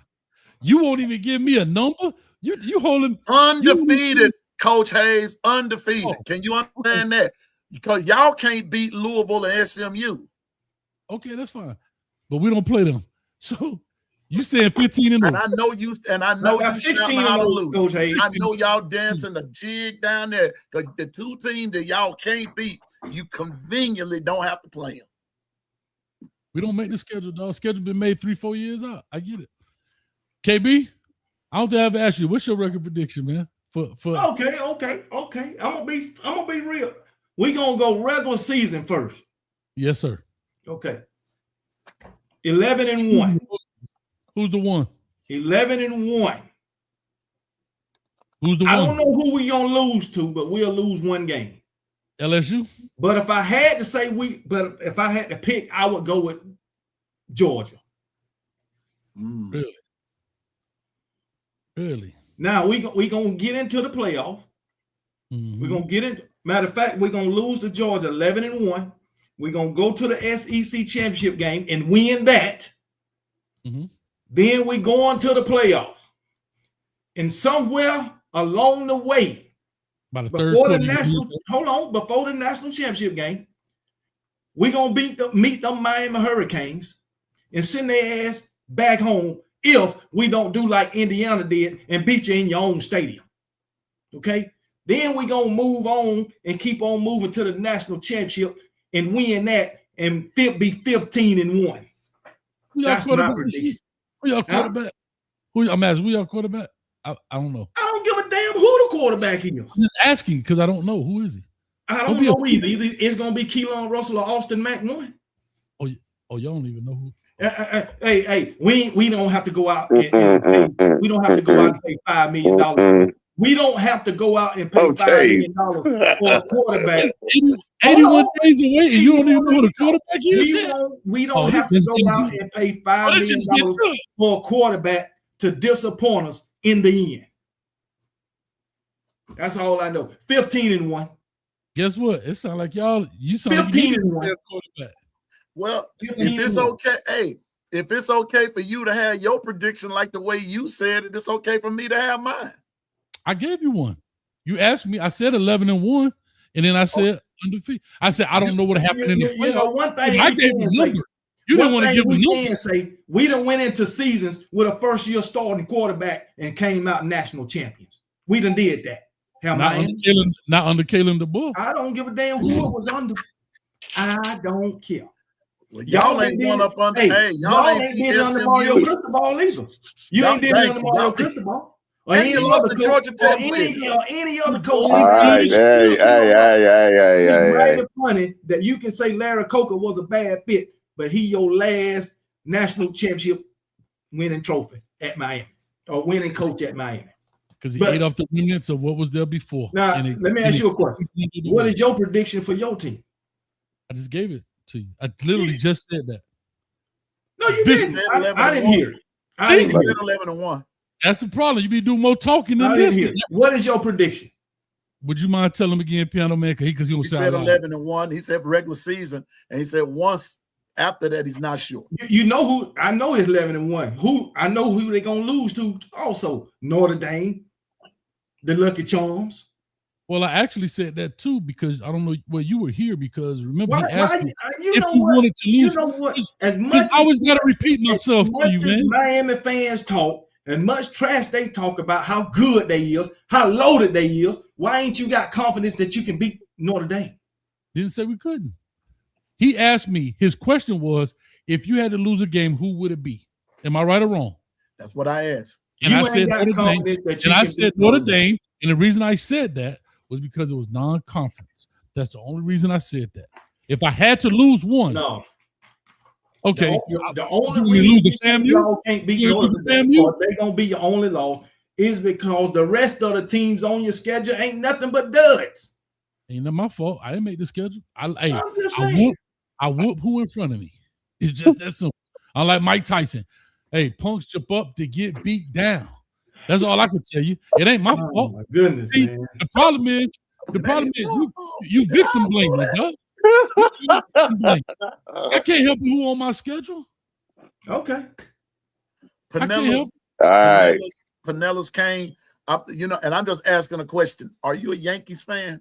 Because when I see Pinella, I think of Lou Pinella. I'm a big coach. I'm a big baseball fan too. Really? Love baseball. So I was just wondering when I see that. I was just wondering were you a Yankees fan? All right. So if we have concluded, everybody clear? We good? The barbershop is served its purpose. The champ is here. Don't start. I'm gonna say this. It was a couple of people, Coach Hayes. If you will allow me to say this, Bishop, KB, I'm gonna say this. There were a couple of people up there in the chat that said we need to do this, that we need to do this more often. And and I wish that we would. And because Coach Hayes, I will say this. I want to thank you for coming, Coach, because I just love to chop it up. And I love to chop it up from a positive perspective and a fun perspective. Nobody got their feelings hurt. We was smack talking, but then we came with some facts as well. Barbershop. Y'all know about the barbershop. And I appreciate that. And I can appreciate your stand. And to all of you that came with Coach Hayes, those of you came with KB, I appreciate you coming and everything. And the only thing I just wish that if you hit the like button, hit the like button for all of us, because it helps all of us. But then also for me, If you've never subscribed to my channel, please do, because I got Coach Hayes, KB, Bishop, others. I subscribe, and I try to be fair, and I try to support everybody. And I don't look at teams or anything. I look at the person, because hey, we're all trying to make it. And Coach, I just want to let you know, bro, big respect to you, my man. You got my respect. Even though you're Miami, the Lord does forgive sin. He forgives, you know, and he forgives sin and everything, you know. But you know, but stay on over there. Stay on over there though. But when we beat y'all again now, I just remember this: every knee shall bow in Miami, and every Miami tongue will confess that they can't beat Alabama. That's what Rance Allen said. Listen, Rance Allen said it best. But here's what I'm gonna just tell you real quick. You don't mind holding up that belt again, sir? Don't worry about my belt. You saw it. I don't want you haters to look at it too long. Y'all think y'all can get. Hey, I saw it was silver. That means second place. Usually first place is gold. I'm just saying. You can call it what you want to call it. You can call it what you want to call it. Miami ain't got now. Miami don't got one. You only got a belt because we brought out the chain. Don't get it. Everything you do, y'all follow. Man, y'all can take that down. Until you do right by me. That chain turning them players neck green, man. Come on, man. That chain giving them boys a rash. Hey, everything you do out of here with that mess. Until you do right by me, everything you do don't crumble. You better understand that. Miami is often imitated, but never duplicated. Who imitating them losers, man? That little cheap belt you got right there from Party City. Imitating them losers. Hey, Coach, y'all started that turnover chain, did you? Bishop, can you tell me? We started running through the smoke. We started the turnover chain, bro. The 4's up in the fourth quarter. Next time you watch Alabama, you ain't starting that. You ain't start that. I'm gonna tell you this. Y'all ain't start nothing. Y'all ain't start nothing but that you. That's all you started. Now I'm gonna say this though, KP. Now I'm don't be Pianoman. I ain't gonna let you say it. Don't agree with it. Everybody and his brother started imitating the smoke. Pianoman, Coach Hayes, up here in Mississippi, everybody they started going to get what you call the fire extinguishers. Wait a minute. That's how we did. That's how we did Miami. Hey, Coach Hayes, I have to admit, you had people shook when y'all came out the smoke. Out the smoke, man.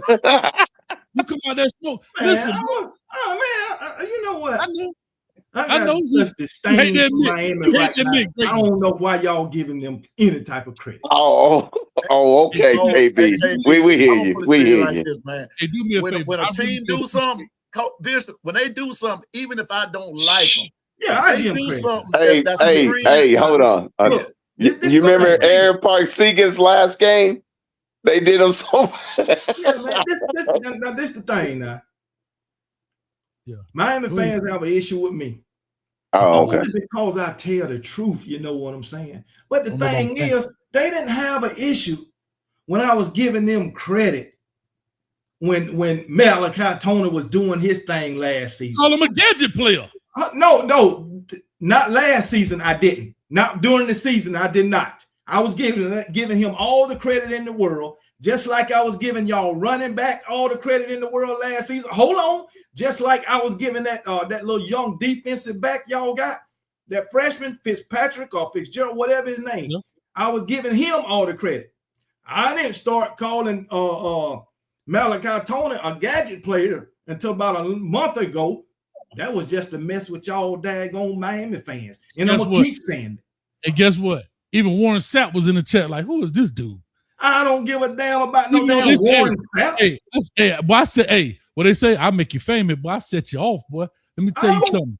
I saw that thing on Instagram. Guess what? That boy came up there shaking like this. Oh, I should have said that. Let me tell you something, KB. I ain't said nothing on no Instagram. I don't even really go on Instagram. Guess what? I put you on there. Oh, you probably did put me on there. I don't care. I don't care what Warren Sapp said. I don't care what Warren Sapp said. I don't care what Michael Irvin said, Ed Reed, or anybody else. One love. On all platforms. I don't care. You need to about on all platforms. Look, you can put me on some more. If you say blasphemy, guess what we're gonna do? You can put me on some more. You call that man a gadget player.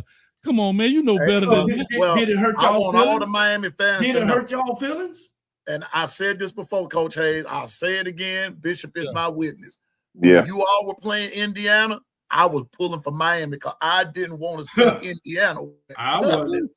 I was pulling for Miami. But it just seemed mighty strange to me that they don't have a problem when I give them credit. All right, how about this? I'm gonna speak for all Miami fans. Don't give us no credit. If you want credit, go get a visa. How about that? I got one. I got about 3 of them. We don't want your credit no more. How about that? Shot the sheriff. Give your credit to yourself and give us nothing but kangaroo hate. Hop on over here with it. Hop on over here with that hate. Matter of fact, I tell you what. Y'all, as soon as y'all lose, y'all gonna get it. All right. Can I ask a question before we go? Because I've been looking at everybody's background. It's pretty cool. I see you're a Steelers fan. That's pretty cool. Bishop, you got me right there. Can't hardly see. Who's that number 9 on your wall up there, KB? What that say? Oh, that's number 9. You know who that is, Amari Cooper, man. Come on, man. Oh, from South Florida? From South Florida? God dang. God dang. My bad. Man, look, we finna get out of here because I gotta go eat. Derrick Henry. That ain't Derrick Henry 27, is it? No, that's not his. Is that Derrick Henry? Yeah, that's his freshman jersey. From Yulee, Florida? No, stop. You see, you're doing too much. You're doing too much. The 5 jerseys you have up there.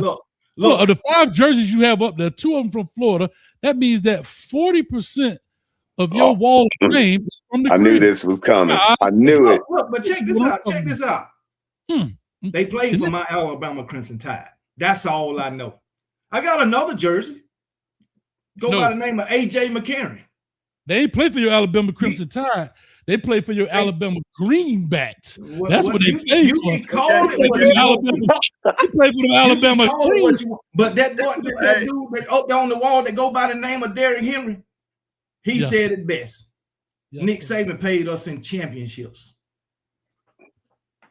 Mario Cristobal ain't. You better stop it. If you think Nick Saban paid you just seen all them Hellcats coming up out of there in Alabama. I seen all them national championship trophies.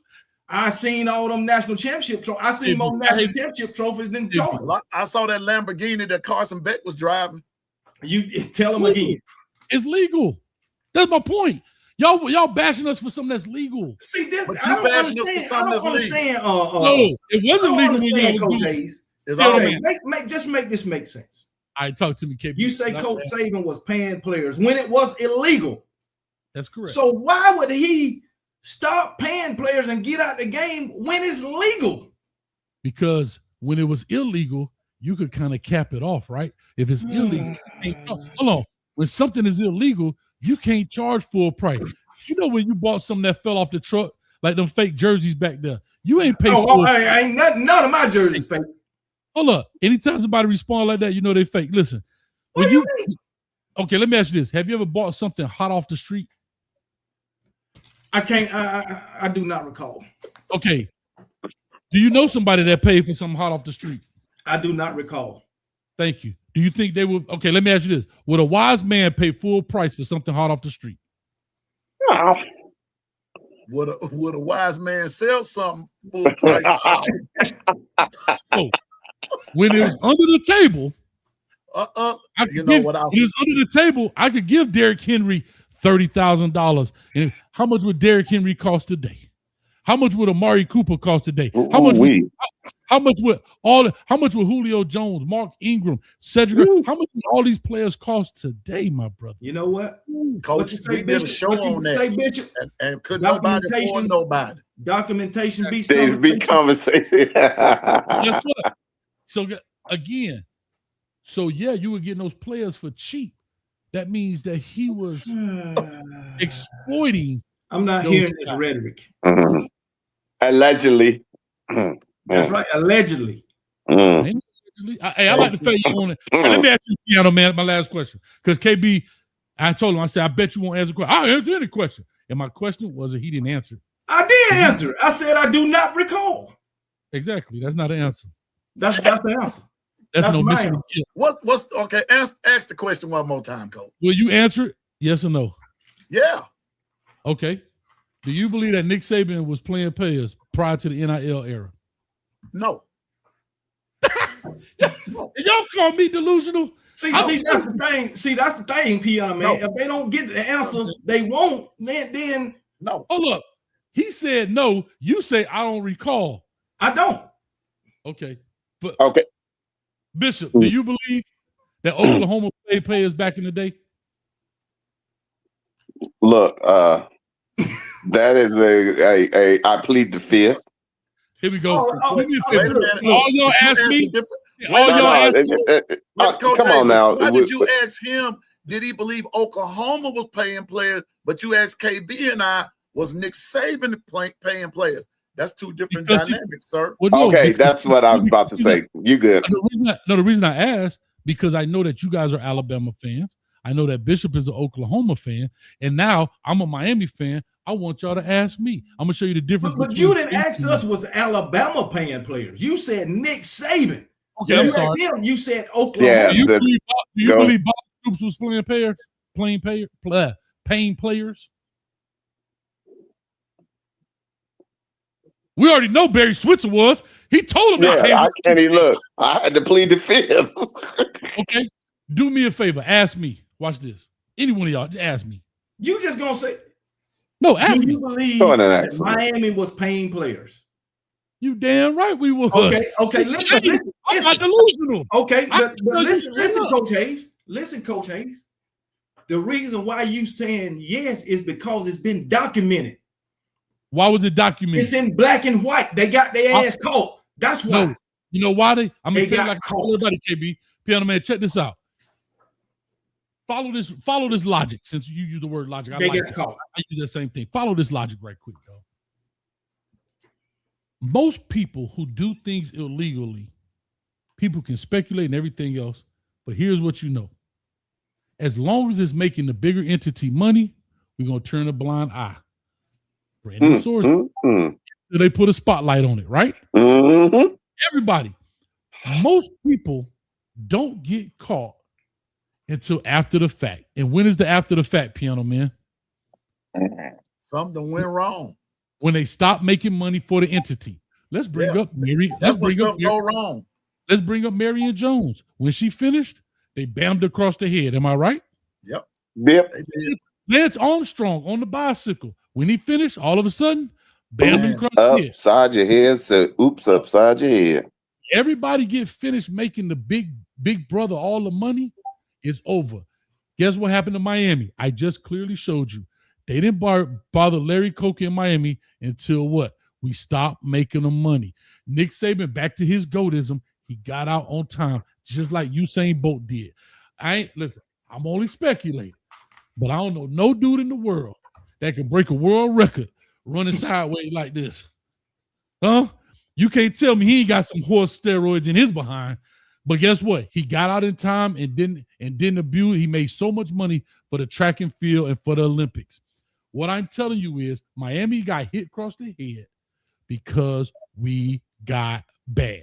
One thing Alabama never did, and I give them their credit, they didn't get bad. If they would have gotten bad, they would have nailed Nick to the cross. I promise you that. Now that I would have promised. If Nick Saban would have started dropping 7 games and then they would have nailed it. Because what? He ain't the cash cow no more. We need a new one. Well, that you can bet. That's your theory.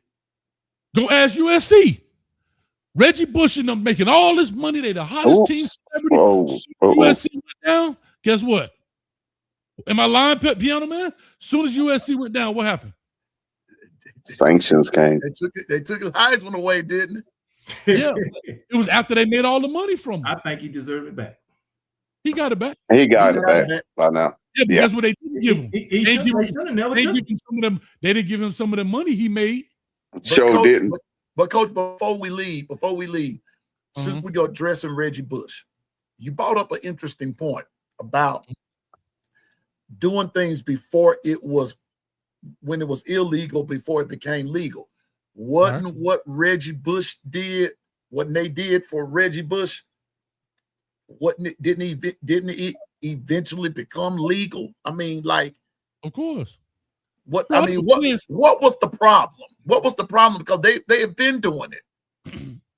The problem was they got bad. They didn't need USC anymore. They was the cash cow. Dog, the cash cow died. When Pete Carroll left, the cash cow died. When Butch Davis left. No, when he ran out quick. No, right. Because he knew it was coming.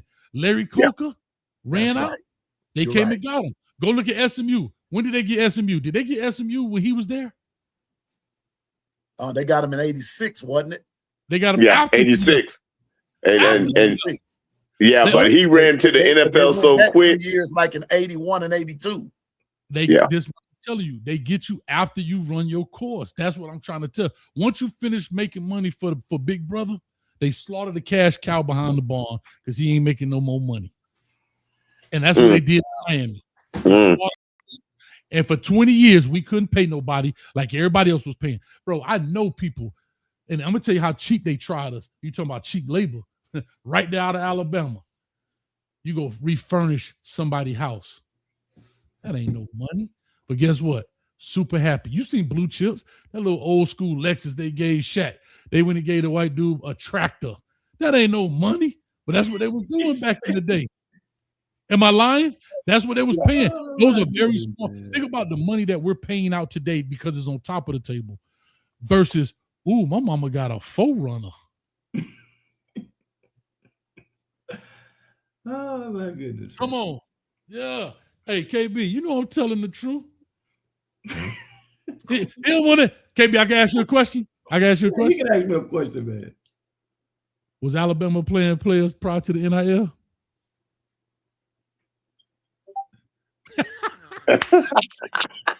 I ain't answered yet. You know what? Now that you put it that way, Coach Hayes, I'll say yeah. Yeah. When you say Alabama, I'll say yeah. I ain't reached that point yet. I'll say yeah. Hold on. Okay. I'm gonna say it like this. I'm gonna say it like this, Coach Hayes. Oh, I'm listening. I'm not gonna say yes, and I'm not gonna say no. Don't be fanned out. I'm not gonna say no. Did Alabama pay players? The boosters paid them. Can I ask you a question? Oh boy. Do you believe Georgia play players? Now or then? Before? Then. Boosters. You believe Florida played players? Boosters. I think they all did. Okay, then I'll say yes. If we're talking about boosters. I'm going to show you something. Do you believe Tennessee played players? Yeah. Guess what? Yeah. That whole coaching tree came from under Nick Saban. Where do you think they learned it from?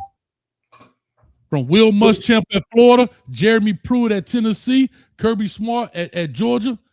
Oh, of course, you know the boosters. But where you think? But the thing is, you only name coaches from under the Nick Saban tree. No, I'm telling you, all players, all coaches. We can I'm say trying to get you to understand. Ohio State. But I'm not going to say any coach paid the players. I'm saying all schools did it. The schools, the boosters, like you said, including Miami, Florida State, Central Florida, all of them. Okay, if boosters school, they paid players. I love when y'all playing with the semantics. They paid players. All right, Your Honor, may I please rephrase the question, Your Honor? I appreciate it. Your Honor, go ahead. Hurry up. Your Honor, since Nick Saban didn't actually touch the money, do you believe that Nick Saban was aware that players were being paid by boosters for the Alabama program to acquire their talent in Tuscaloosa, Alabama? Do I believe it? I don't know. Listen. But if you stuck with the first question and say, do I believe that Alabama / boosters were doing it? Yes. And not only were they doing that, Coach, they were doing other things to keep them there. I'm gonna pull the politician move. Well, Tim Harbaugh wasn't aware of Connor Stallions. What? That's what he said. He said he wasn't aware. He can make his mouth fried chicken, but guess what? Let me tell y'all something. You know why I know y'all full of it? You know why I know y'all full of it? Because these coaches know when these players' girlfriends are pregnant before they do, because they got the inside on every clinic, hospital, pharmacy, and you don't think all of a sudden your kid pulls up that you, because Nick Saban went to a house, and I've been on these visits, went to a house, and matter of fact, listening to Nick Saban and Will Muschamp in the parking lot of a high school, Nick Saban said, man, well, let me go back. I'm going to leave the kid nameless. Drove in a car that didn't have any, a back windshield, a back window, comes back because it was illegal for him to drive the player, so he had to ride with the player, comes back and says, Coach, I done been to a lot of messed up places, but I ain't never seen a three-legged dog and a chicken with no wings coming from a player's house. And said player pulls up to the football facility in a 2000-something Charger, and you think he ain't say, that $5,000 Pell Grant sure went far. Are y'all kidding me, dog? Are y'all kidding me? Y'all are really fanned out that I can stand up here right now and tell you, hell yeah, we knew. I knew. They knew.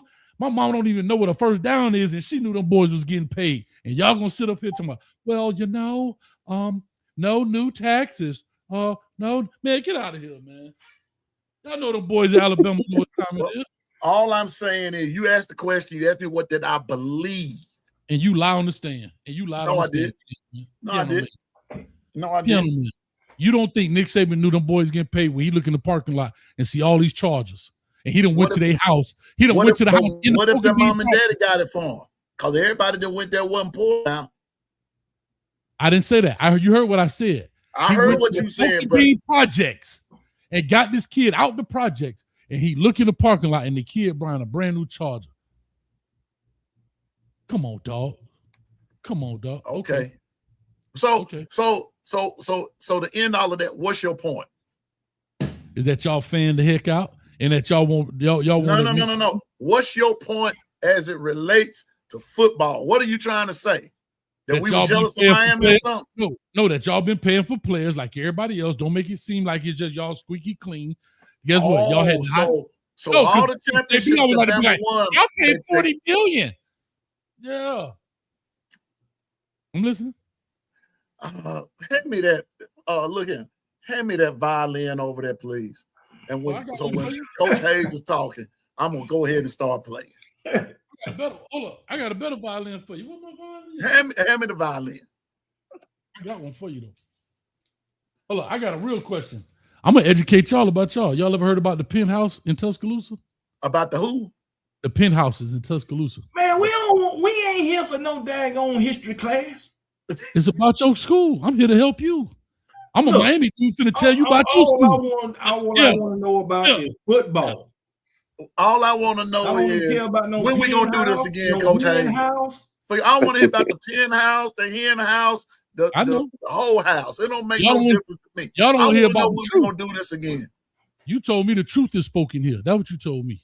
The truth is spoken here, and the truth is, it is alleged that Alabama was paying players, or like other people like to put it, that Nick Saban was paying players. Alleged. Because if he was, he didn't get caught. All right. He didn't break the 11th commandment. Thou shalt not get caught. Well, guess what? I'm gonna play this for y'all because y'all so fanned out. Shout out. This is Bakiat number 3 for you. The world's smallest violin for you.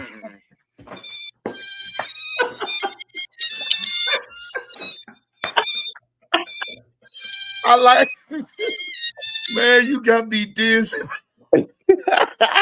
This right here. That's my family. You wildin'. You straight wildin', fam.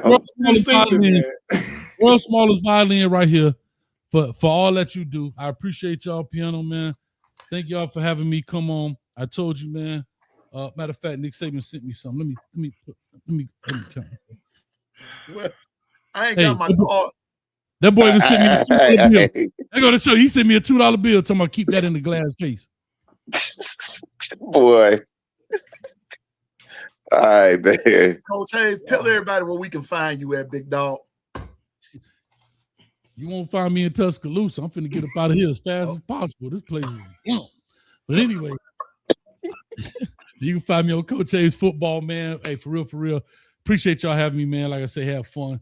like I say, well, KB, boy, you a ghost, man, but you look real 3D right now, bro. I ain't never seen the dead dude come back like that. I killed him on the last show. But anyway, like I said, Bishop, as always, man, Bishop is the glue. He make a lot of things, man, behind the scenes work, man. Much love to Bishop, man. And the gumbo was fire today. A little kangaroo stew while my man played the classical piano in the back. Exquisite, my brother. Exquisite. I love it, man. I love the restaurant. Hey, Coach. Now, hey, man, listen. Let's get together again real soon before the season start. But what we want to do is, we're gonna put a collab together, get together before the season start, talk about our teams, and then we're gonna take it from there. And like you said, once we start, the season, like Bishop said, all the smack talk gonna be over. Somebody gonna be 1-0, somebody gonna be 0-1, and we're gonna just keep it going. So we're gonna figure out some coach that we can all chop it up week to week and make it live, if that's okay with you. He had a blast over here today. I always have a good time eating, man. I'm telling you, bro. It's fun, man. The ambiance was excellent, but like I said, real quick, maybe we could do something when y'all figure out y'all get a quarterback. Y'all can even tell me who the starting quarterback is. So when y'all decide who y'all quarterback is in these next 81 days, maybe y'all will find out in the next 80 days, I guess. I don't know when y'all play, but at some point, There you go. There you go. There you go. But Coach, we thank you for coming, man. Yeah, we appreciate you, man. Honor, bro. Much love. Coach, when Bishop told me that you would be glad to come, I said I got to see about this, man. I wasn't even an hour late myself. Yeah, I did, man. I wasn't even an hour late to my invite, like somebody I know. Oh, You look, man. And you lied to them people on your channel. No, I didn't. No, I didn't. You was not specific. You was in the chat. Hold on. Let me get it straight. You was not. You was in the chat. E. Brown, your constituent, was on whatever. Hey, won't you go on Coach Hayes show? I said, okay, he invite me on whatever. And you said you got the invite. Did you not say that? Did you not say that? I did. Okay. And E. Brown said you be on Monday, Tuesday, and Wednesday. You didn't give me a specific day to come on. You didn't send me a link. You didn't do nothing. That's not true, sir. When did you send me a link? Sir, I said all I want to know, when did you send me a link? Everybody from my channel that's in this chat know how it went. When did you send me a link? If I play this clip and you admit in this clip, I play this clip and you said, because E. Brown told you, said we'll be there tomorrow about 8:15. You say, he did say that. He said tomorrow. Your show was okay. If your show was on Sunday, and he said, my show was on Sunday. He said he do shows Monday, Tuesday, and Wednesday. He said, but we'll be there. Okay, we'll be there tomorrow. Tomorrow, your show's on Sunday. We'll be there tomorrow. That's Monday. That's Monday. Did I say okay? I'll be there tomorrow. I did. Yes, you said I would. Well, you said play that because I don't remember that part. But play it. You would have bet the left side of your beard. Man, I don't give a damn what part you played on. Just play it. Okay, I'm just saying. All I'm telling you is, you said okay, I'll be there, right? You said I'll be there. Okay. So one more question to you. I'm listening. So if I said I will be there. No, you said I'll be there tomorrow. You said I'll be there tomorrow at 8:15. Right. Hopefully, hopefully you'll let me on. Okay, so being that I said that, why didn't you send me a link? Because I said reach out to what? On Twitter. I tried to find your Twitter account. And that's why I sent it to you. Matter of fact, you email. I said email me. I really don't do Twitter. I'm hardly on Twitter. Or whatever. Find out. Bro, if you say you're going to be there tomorrow, what I said, hit me up. Well, it's an email in on my YouTube page, man. We're on YouTube. Okay, no problem. I'm just telling you what you said. That's all. But maybe I probably did say that, but I don't remember saying that. I do remember E. Brown saying you live on Monday, Tuesday, and Wednesday. Mm-hmm. So I remember. I do remember that. Mm-hmm. So I'm just telling you, you play. I'm just saying. What you said, I had to wait. Hey, Piano Man, I had to wait an hour for this man, bro. He ain't had to. Well, hey, but I showed up. Okay, I showed up, right? And I showed out. Well, I appreciate you. Didn't do nothing. All you did was tell me stuff that I already knew.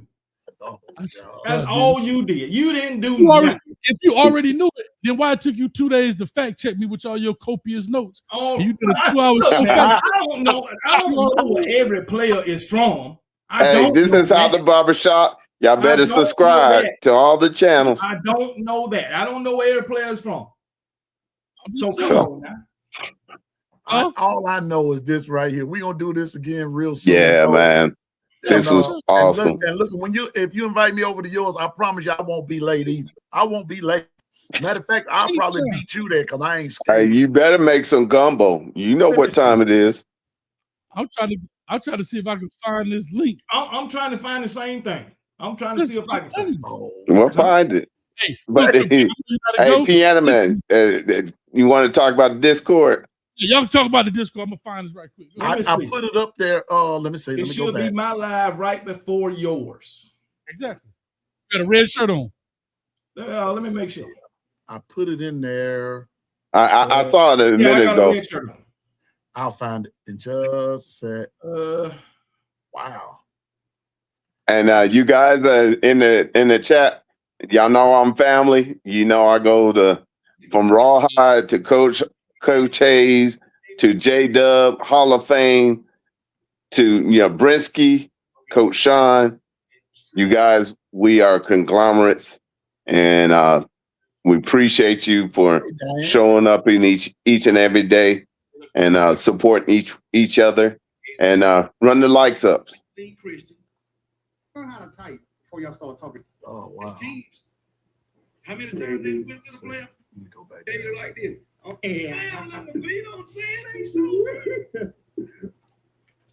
Gotta play. You gonna find it. I'm gonna tell you what you said. Oh, here we go. I'm going into the season. Surrounding. Yeah. Look at the surrounding pieces around here. That made that. It don't matter. The quarterback position was still. You ain't fine.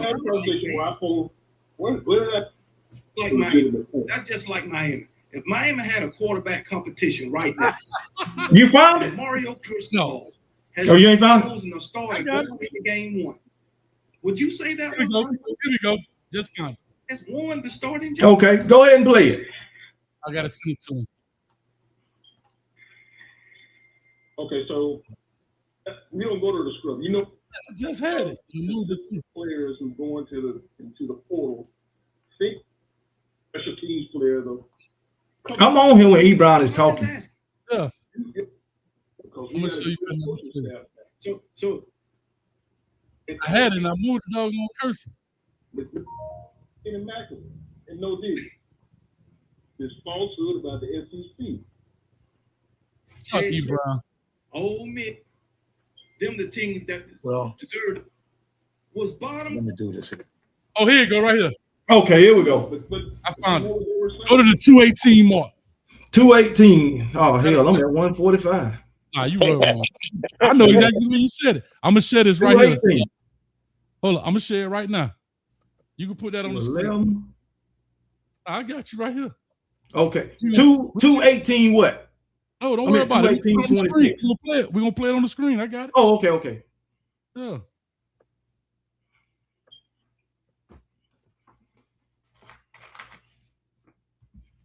You ready?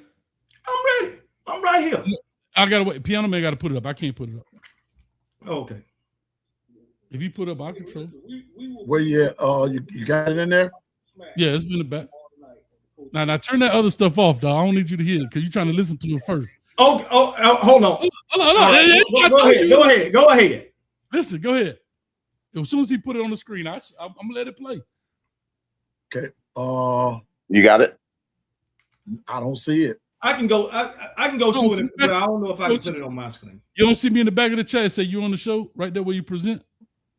It's on the screen at the bottom next to the guest. Okay, here we go. Gotcha. Yeah. All right, here we go. Y'all listening? We listen. Listen, why don't you do me a solid there, KB? What's that? Why don't you come on the Coach Hayes show, and then we'll have a debate. We'll have a conversation too. Why don't you come on the Coach Hayes show? Well, if he invite me on, I'll come on there. Watch this. Yeah, Coach Hayes, just hey, listen, we will be talking smack tomorrow night on the Coach Hayes show tomorrow night. Tomorrow okay, night. What time? I'm gonna show up in the chat, man. Maybe he'll let me on. Coach Hayes. We'll be talking smack tomorrow night in the chat. What time? Maybe I'll be in the chat. Maybe he'll let me on. Listen. We will be talking smack tomorrow night on the Coach Hayes show tomorrow night. Okay, what time? I'm gonna show up in the chat, man. Maybe he'll let me on. Watch this. It's normally he starts about 8:15, 8:30 or so. Okay. Ain't like you. You start at 7 o'clock, so all y'all cut your bunches.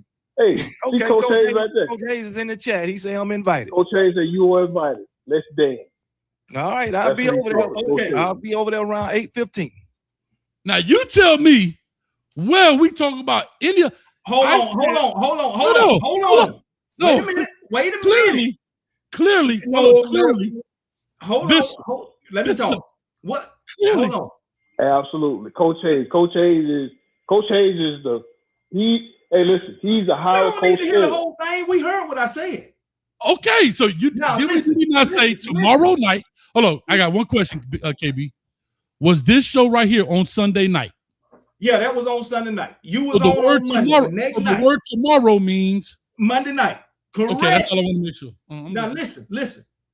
I said I will show up tomorrow night in the chat, and if he'll let me on, I'll come on. And when I showed up, you let me on, and I came on. You sent the link to my Twitter, and I came on. I'm invited. Coach Hayes said you. He told you the time. Let's tell him if he invite me on, I'll come on there. Yeah, Coach Hayes. Don't look at it. And I'll look it up. Hey, why don't you come on the Coach Hayes show, and then what time does he speak? We have a conversation too. Why don't you come on the Coach Hayes? Well, if he invite me on, I'll come on there. Yeah, Coach Hayes, hey, listen, we will be talking smack tomorrow night on the Coach Hayes show tomorrow night. Okay, what time? Who asked what time? Let it play. Hold on. Who asked what time, Pianoman? What time? Let it play. Okay. Show up in the chat, man. Maybe he'll let me on. It's normally he starts about 8:15, 8:30 or so. Okay. Ain't like you. You start at 7 o'clock. You asked the time. Hold on. I asked the time. Sound like I said, if you let me on, I'll come on. I didn't say I will be there at 8:30, at 8:15, at 9, at 10. I said I'll come in the chat. If he let me on, I'll come on. Did I not say that? Pianoman, let me ask you a question. When Bishop was talking to me, and I asked Bishop, what time y'all start? He said 5 o'clock, and I would have showed up over here at 6:30. What you would have thought?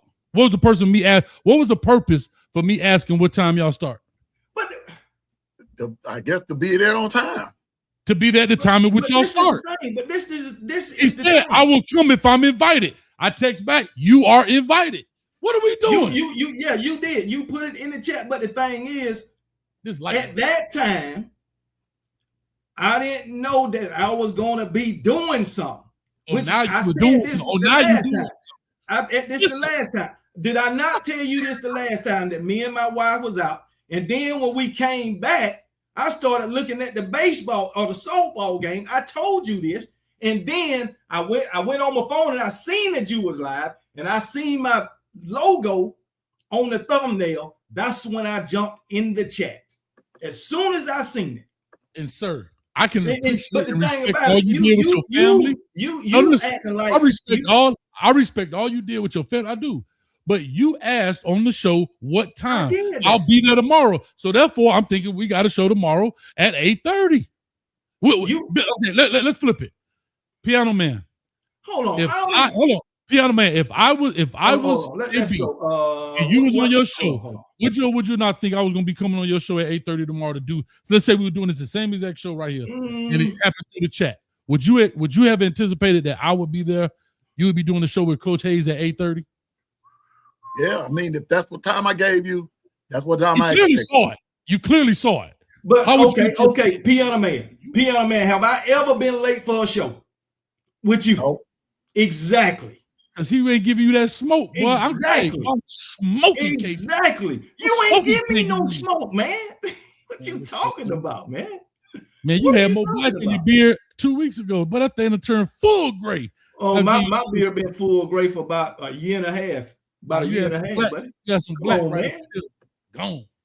Come on, man. Man. And I don't really believe you started. I really don't believe you started at 8:15. I started 8:30. He told you 8:15. I started 8:30. I think I came on about 8:45.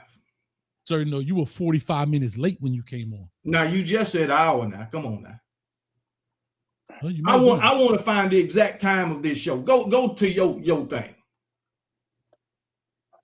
Cause I don't think I was there after 9 o'clock.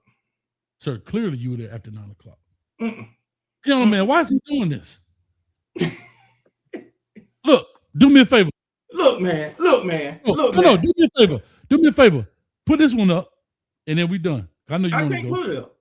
No, I was telling Pianoman. I got you. I don't know. Listen, I don't know what time I came on. Hold up.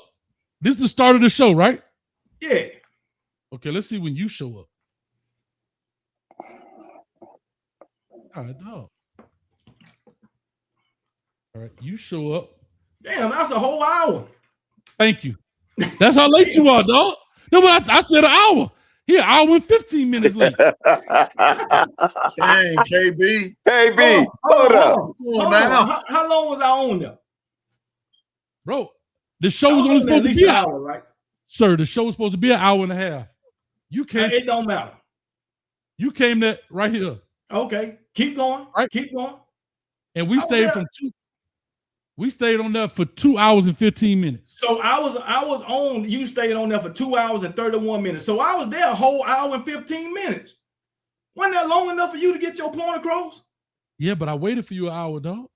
You wouldn't wait for me. You just went on with your show, man. Listen to this. I was perusing the channel. Watch this. Yeah. You just went on with the channel. I embarrassing my man, dog.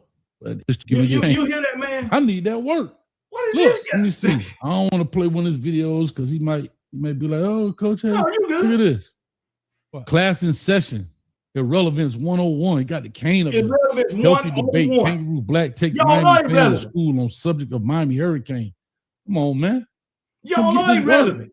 You hear me? I'm begging for a Piano Man. Get this work. You are irrelevant. You think y'all irrelevant?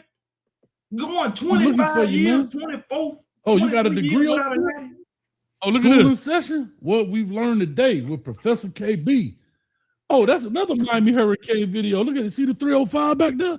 Yeah. People. Come on, man. Kangaroo Black. Where you at? Man, look, man. Y'all are irrelevant, man. Just face it. Bro, look at this. Oh, look how long I was talking. I'm going to let it 9 minute mark. Look, I'm looking for you. Look. Shaka on the line. Shaka. I had over 2 weeks ago. Got the Canes 305 up. Start when he scored a touchdown. See, the best thing you should have did, Pianoman, the best thing he should have did was let you end the show. Now I'm cooking him because I done proved that he lying about where he said he was going to be. He lying about how long it was. And now and I'm cooking his, look. I was on an hour and 15 minutes. What are you talking about? I didn't say that. You was out 15 minutes late. Hour 15 minutes late. I ain't know you could kill a man twice. Look, I tell you what, for the next show that I'm on your show, do like everybody else. Hold on. You see what it says? You won't let me talk. You want to do all the talking. For the next show, when I come on your show again, do it the right way. Send a link, and I'll be there on time. Look what Shotway said. Legitimate agreement. He shook, coach. Bro. We had a gentleman. You shook. You were running for. Hold on. I'm gonna show you right before he came on with it. What I was saying. Watch this. I was about to get off. Watch. I believe 2 people in the building. For those that's just jumping in here, man. Yeah, I heard that beautiful sound. I think. Chest was running. You went on with your show as usual. You were taking calls. Yeah, I remember and this. doing all that. And I heard when I came home, E. Brown was talking crazy.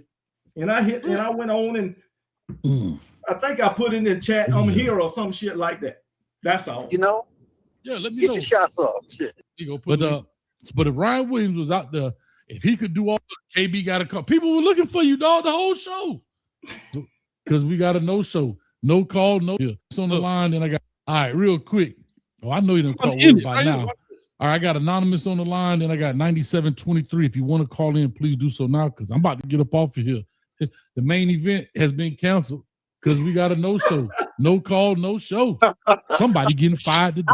Huh? Anyway, let me take Anonymous on the line. Call or talk to us. Give us your name. What you calling? Yeah, what up with it, coach? What's good with you, coach? Is this Kangaroo Black? I have never been hell no. On any show that I said I was going to come on. This your boy DJ King Dingaling. What up, coach? Oh. Hey. I'm just saying. This what I'm trying to tell you, dog. Kangaroo, I've been cooking all day. Pianoman, this your channel, bro. I don't want to do this, but I had to. You know. What did you do? Can I tell you this? I'm a chef. Did I ever tell you, Pianoman, I'm a chef? What did you do? All you did was bring up the part where I said, hey, I'll be in the chat. He let me come on. I'll come on, right? 8:45. Okay, I'll be there. Now, I'm gonna tell you what. I told you it was gonna be gumbo. But that's what I said.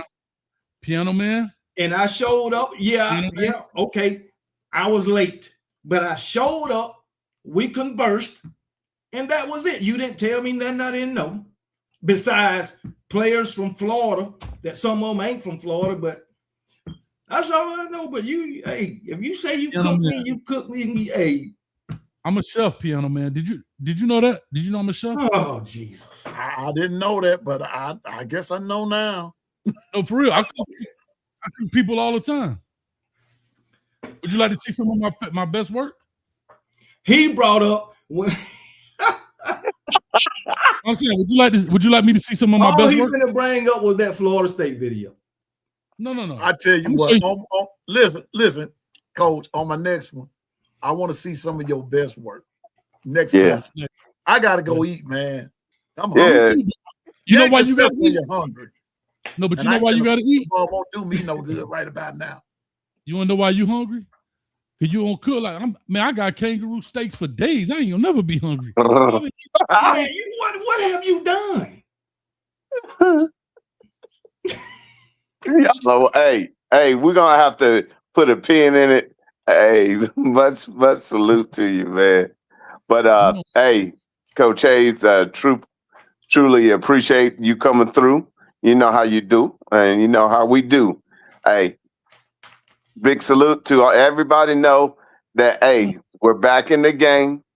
Everybody, hey, I know everybody was trying to get their summers together and whatnot, but hey, we're 81 days out. It's time to wrangle everybody up and let's get ready to rock and roll. Yeah, man. Everybody. We good, man. I do appreciate you guys, man, for on the real and plug it. We got the WREs to watch you at Evaluates. Well, I do break down everybody's, not just Miami. Been having a hard time getting the Alabama guys, but but I got Oklahoma coming out here coming up, man. We got a couple of guys, but anyway, I'm gonna dedicate this one to you, Kangaroo Black. The next Alabama. I don't want nothing from you. I bet you gonna get it anyway. You ain't want this. I don't want nothing from you. Listen, man. I love y'all. Appreciate y'all, man. Y'all close it out. I don't want to talk to you.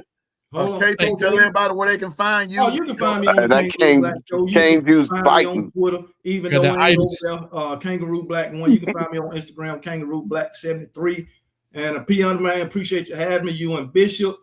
Yeah. Coach Hayes, appreciate you, brother. Good guy. But I got to tell you, you just like your Miami Hurricanes. Even when you don't win, you think you won. But it's all good. I'll be back on your show. And you won't be waiting next time. I tell you that right now. So you can come on my show, whatever. But you know, I do. See, you remember you don't even remember that. That's the thing. You told me you will come on the show. I know you said we're gonna do it next week. Next week is here, and I'm on Pianoman show. See, this is what I'm saying. You don't even remember what you said. Dude. You just told me. You said, man, I can't wait. We're going to have you to come over there. And remember, I said, I do away games. I'll come to the bar. I remember all of that, man. You said I next week. remember all of that. Guess what? This is next week. I remember all of that. Much love to you, bro. Much love. This dude right here, he just be talking. He's scared. Dude. I be late on my own damn show. What the hell you talking about? So I just don't be late on other Alabama fan show. But for real, Coach Hayes, if I'd have had a link, I probably would have been on time. Because me and my wife was out. I was back home by 8:15. I was watching the softball game. I would have been on time. But I went on YouTube and I seen that you was live. And as soon as I seen you was live, I hopped on. So you gonna as soon as I did. All right, man. Hey, P. One love, man. You don't want to believe it. But hey, Coach Hayes. Hey, true.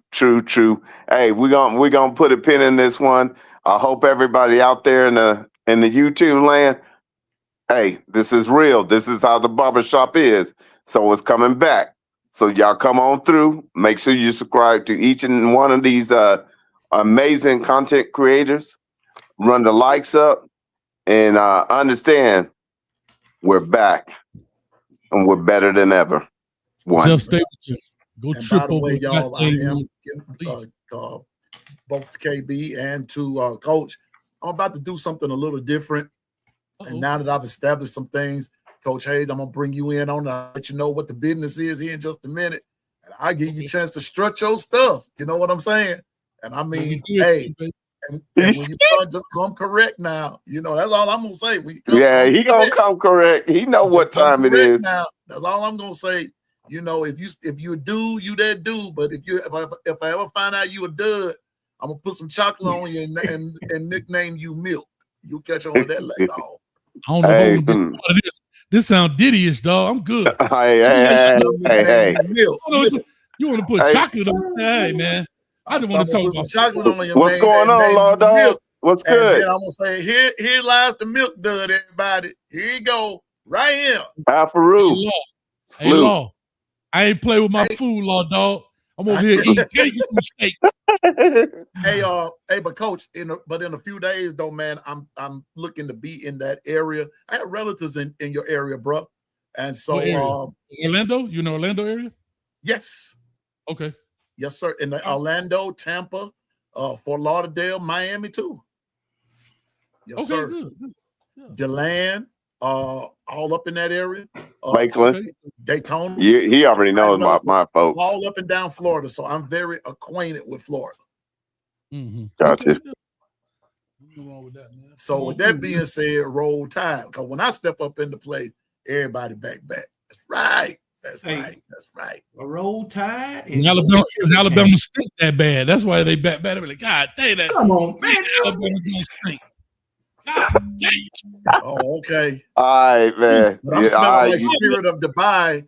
Smelling like Spirit of Dubai, but they backing back because the king has arrived. That's right.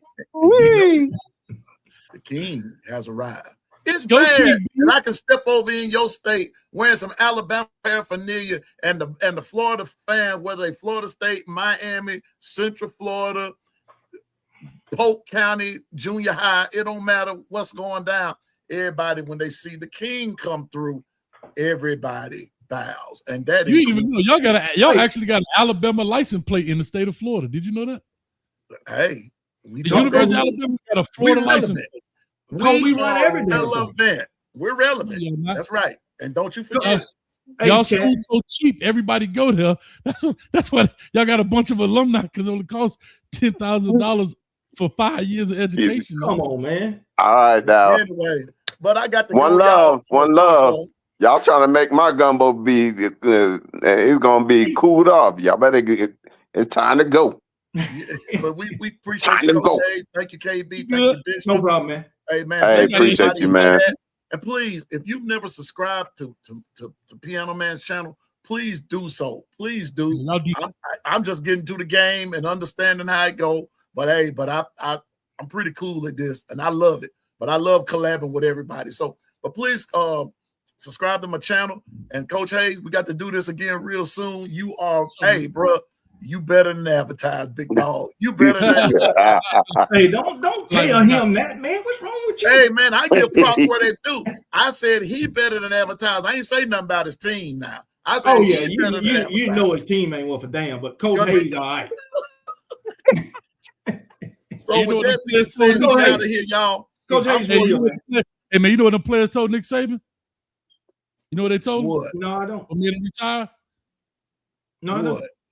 Yesterday's price is not today's price.